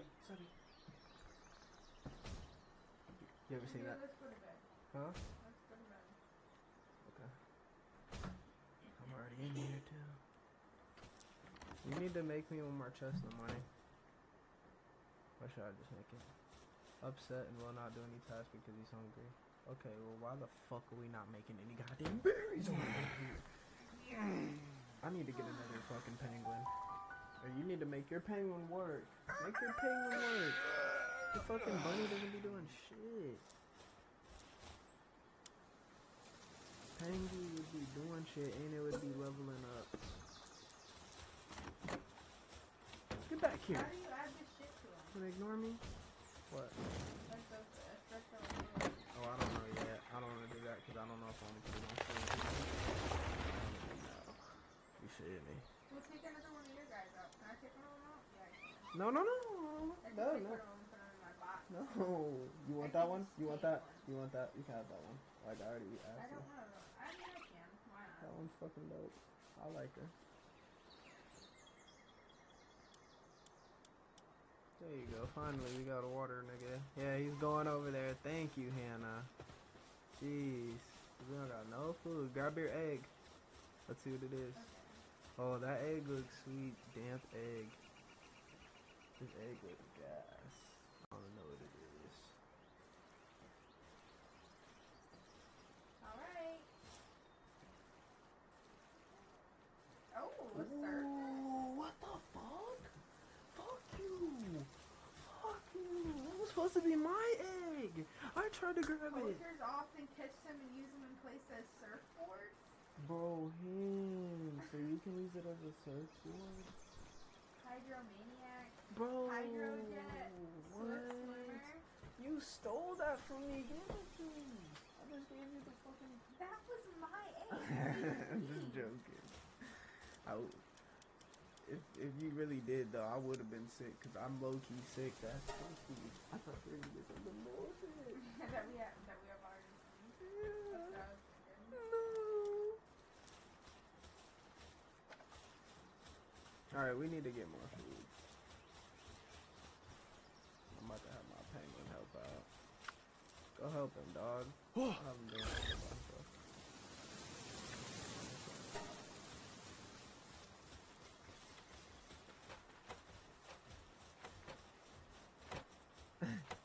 The monkey, look at him. How do I Look at him. put this to my towel?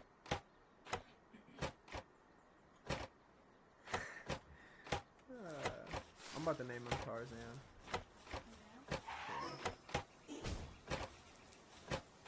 Cause his name's Tansy.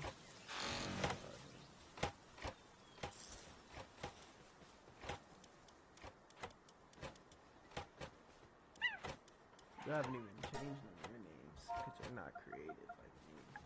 I'm just kidding. I'm not really being creative. I'm really just doing I want to feed this to my fucking animal. What? What? Feed what? This. What? Okay, cool.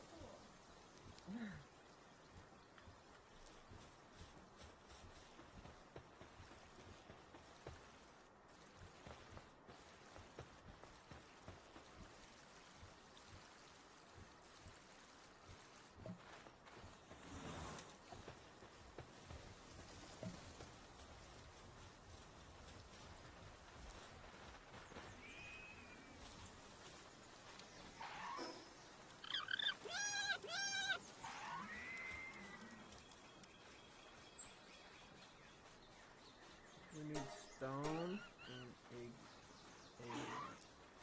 Do we not have any animals fucking doing stone? Kinda pissing me off.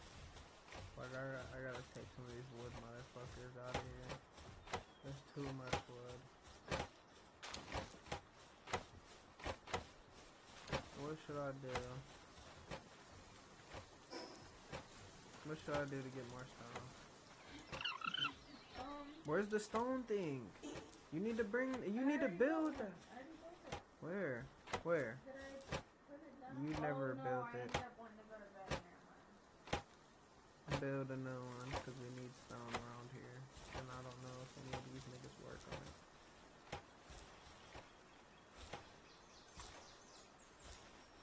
I feel like they do, but I don't know. Y'all eat resupply? Y'all better be fucking resupplying resupply too.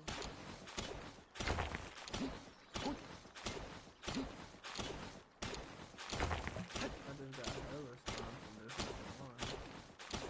one. Put a thing down. Don't even play with me, hands. Put one outside for the North on.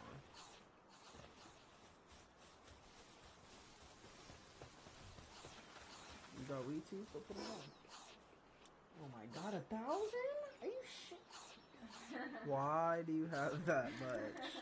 Why? No, for real. Because they've been putting wood in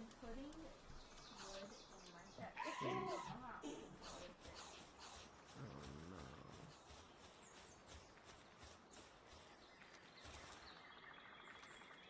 Seems a little cold.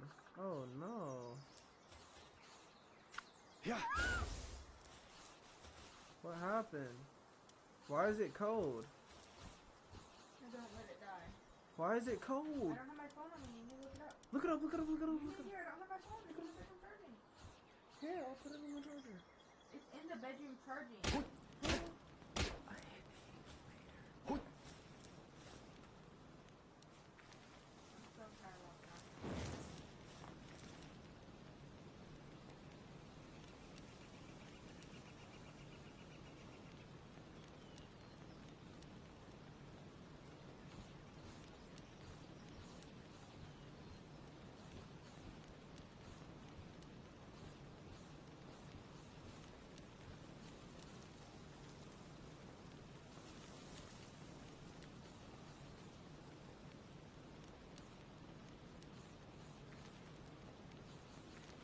We need to throw down more campfires around it.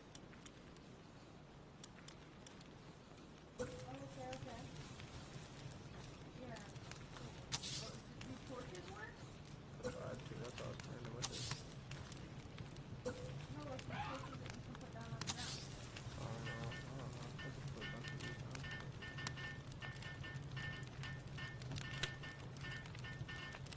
There we go. Getting better already. Look at that. Oh, a little hot? Oh no.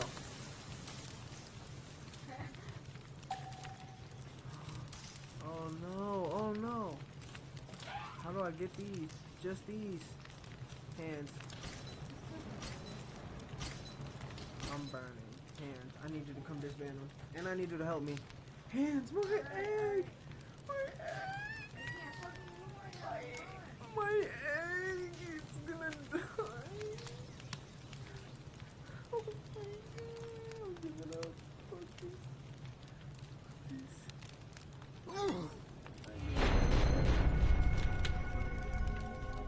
There should only be 2 campfires by it.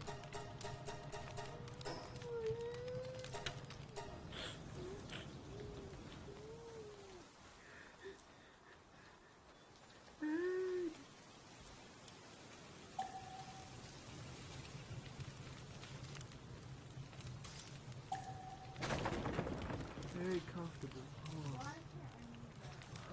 thank God. Just 2 of them. Only 2. Not 3 is too many. Now I gotta put all this shit back on and I can fucking save it.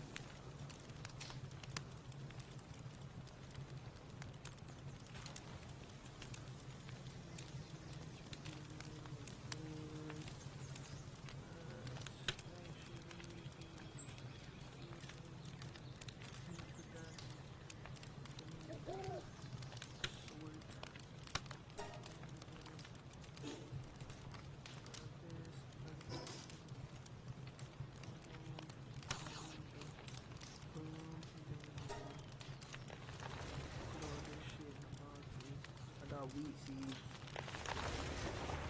Hear me?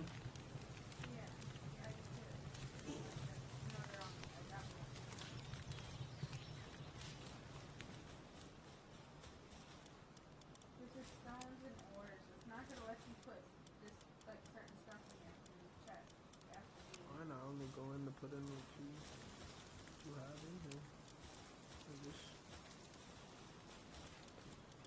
I told you it's the damn tiles, it's not me. Literally, I always do that in every game. I just put in whatever you got. Complete. Oh my god, I'm dying. Pangy! Yeah! Pangy! Water me! Fuck that and then, okay. A dumb dud. A dumb mud. I gave him one of these things, and it just boosted him up, fucking, what is he now? He's level 6, and he was just at 2. It just boosted him up 4 levels. Cool. My new guy got. My water one. He was level 2, now he's level 6. I just gave him a training. Your water one. What the fuck is this, Hans? Look, my serpent. Alright, put them out, I wanna see this.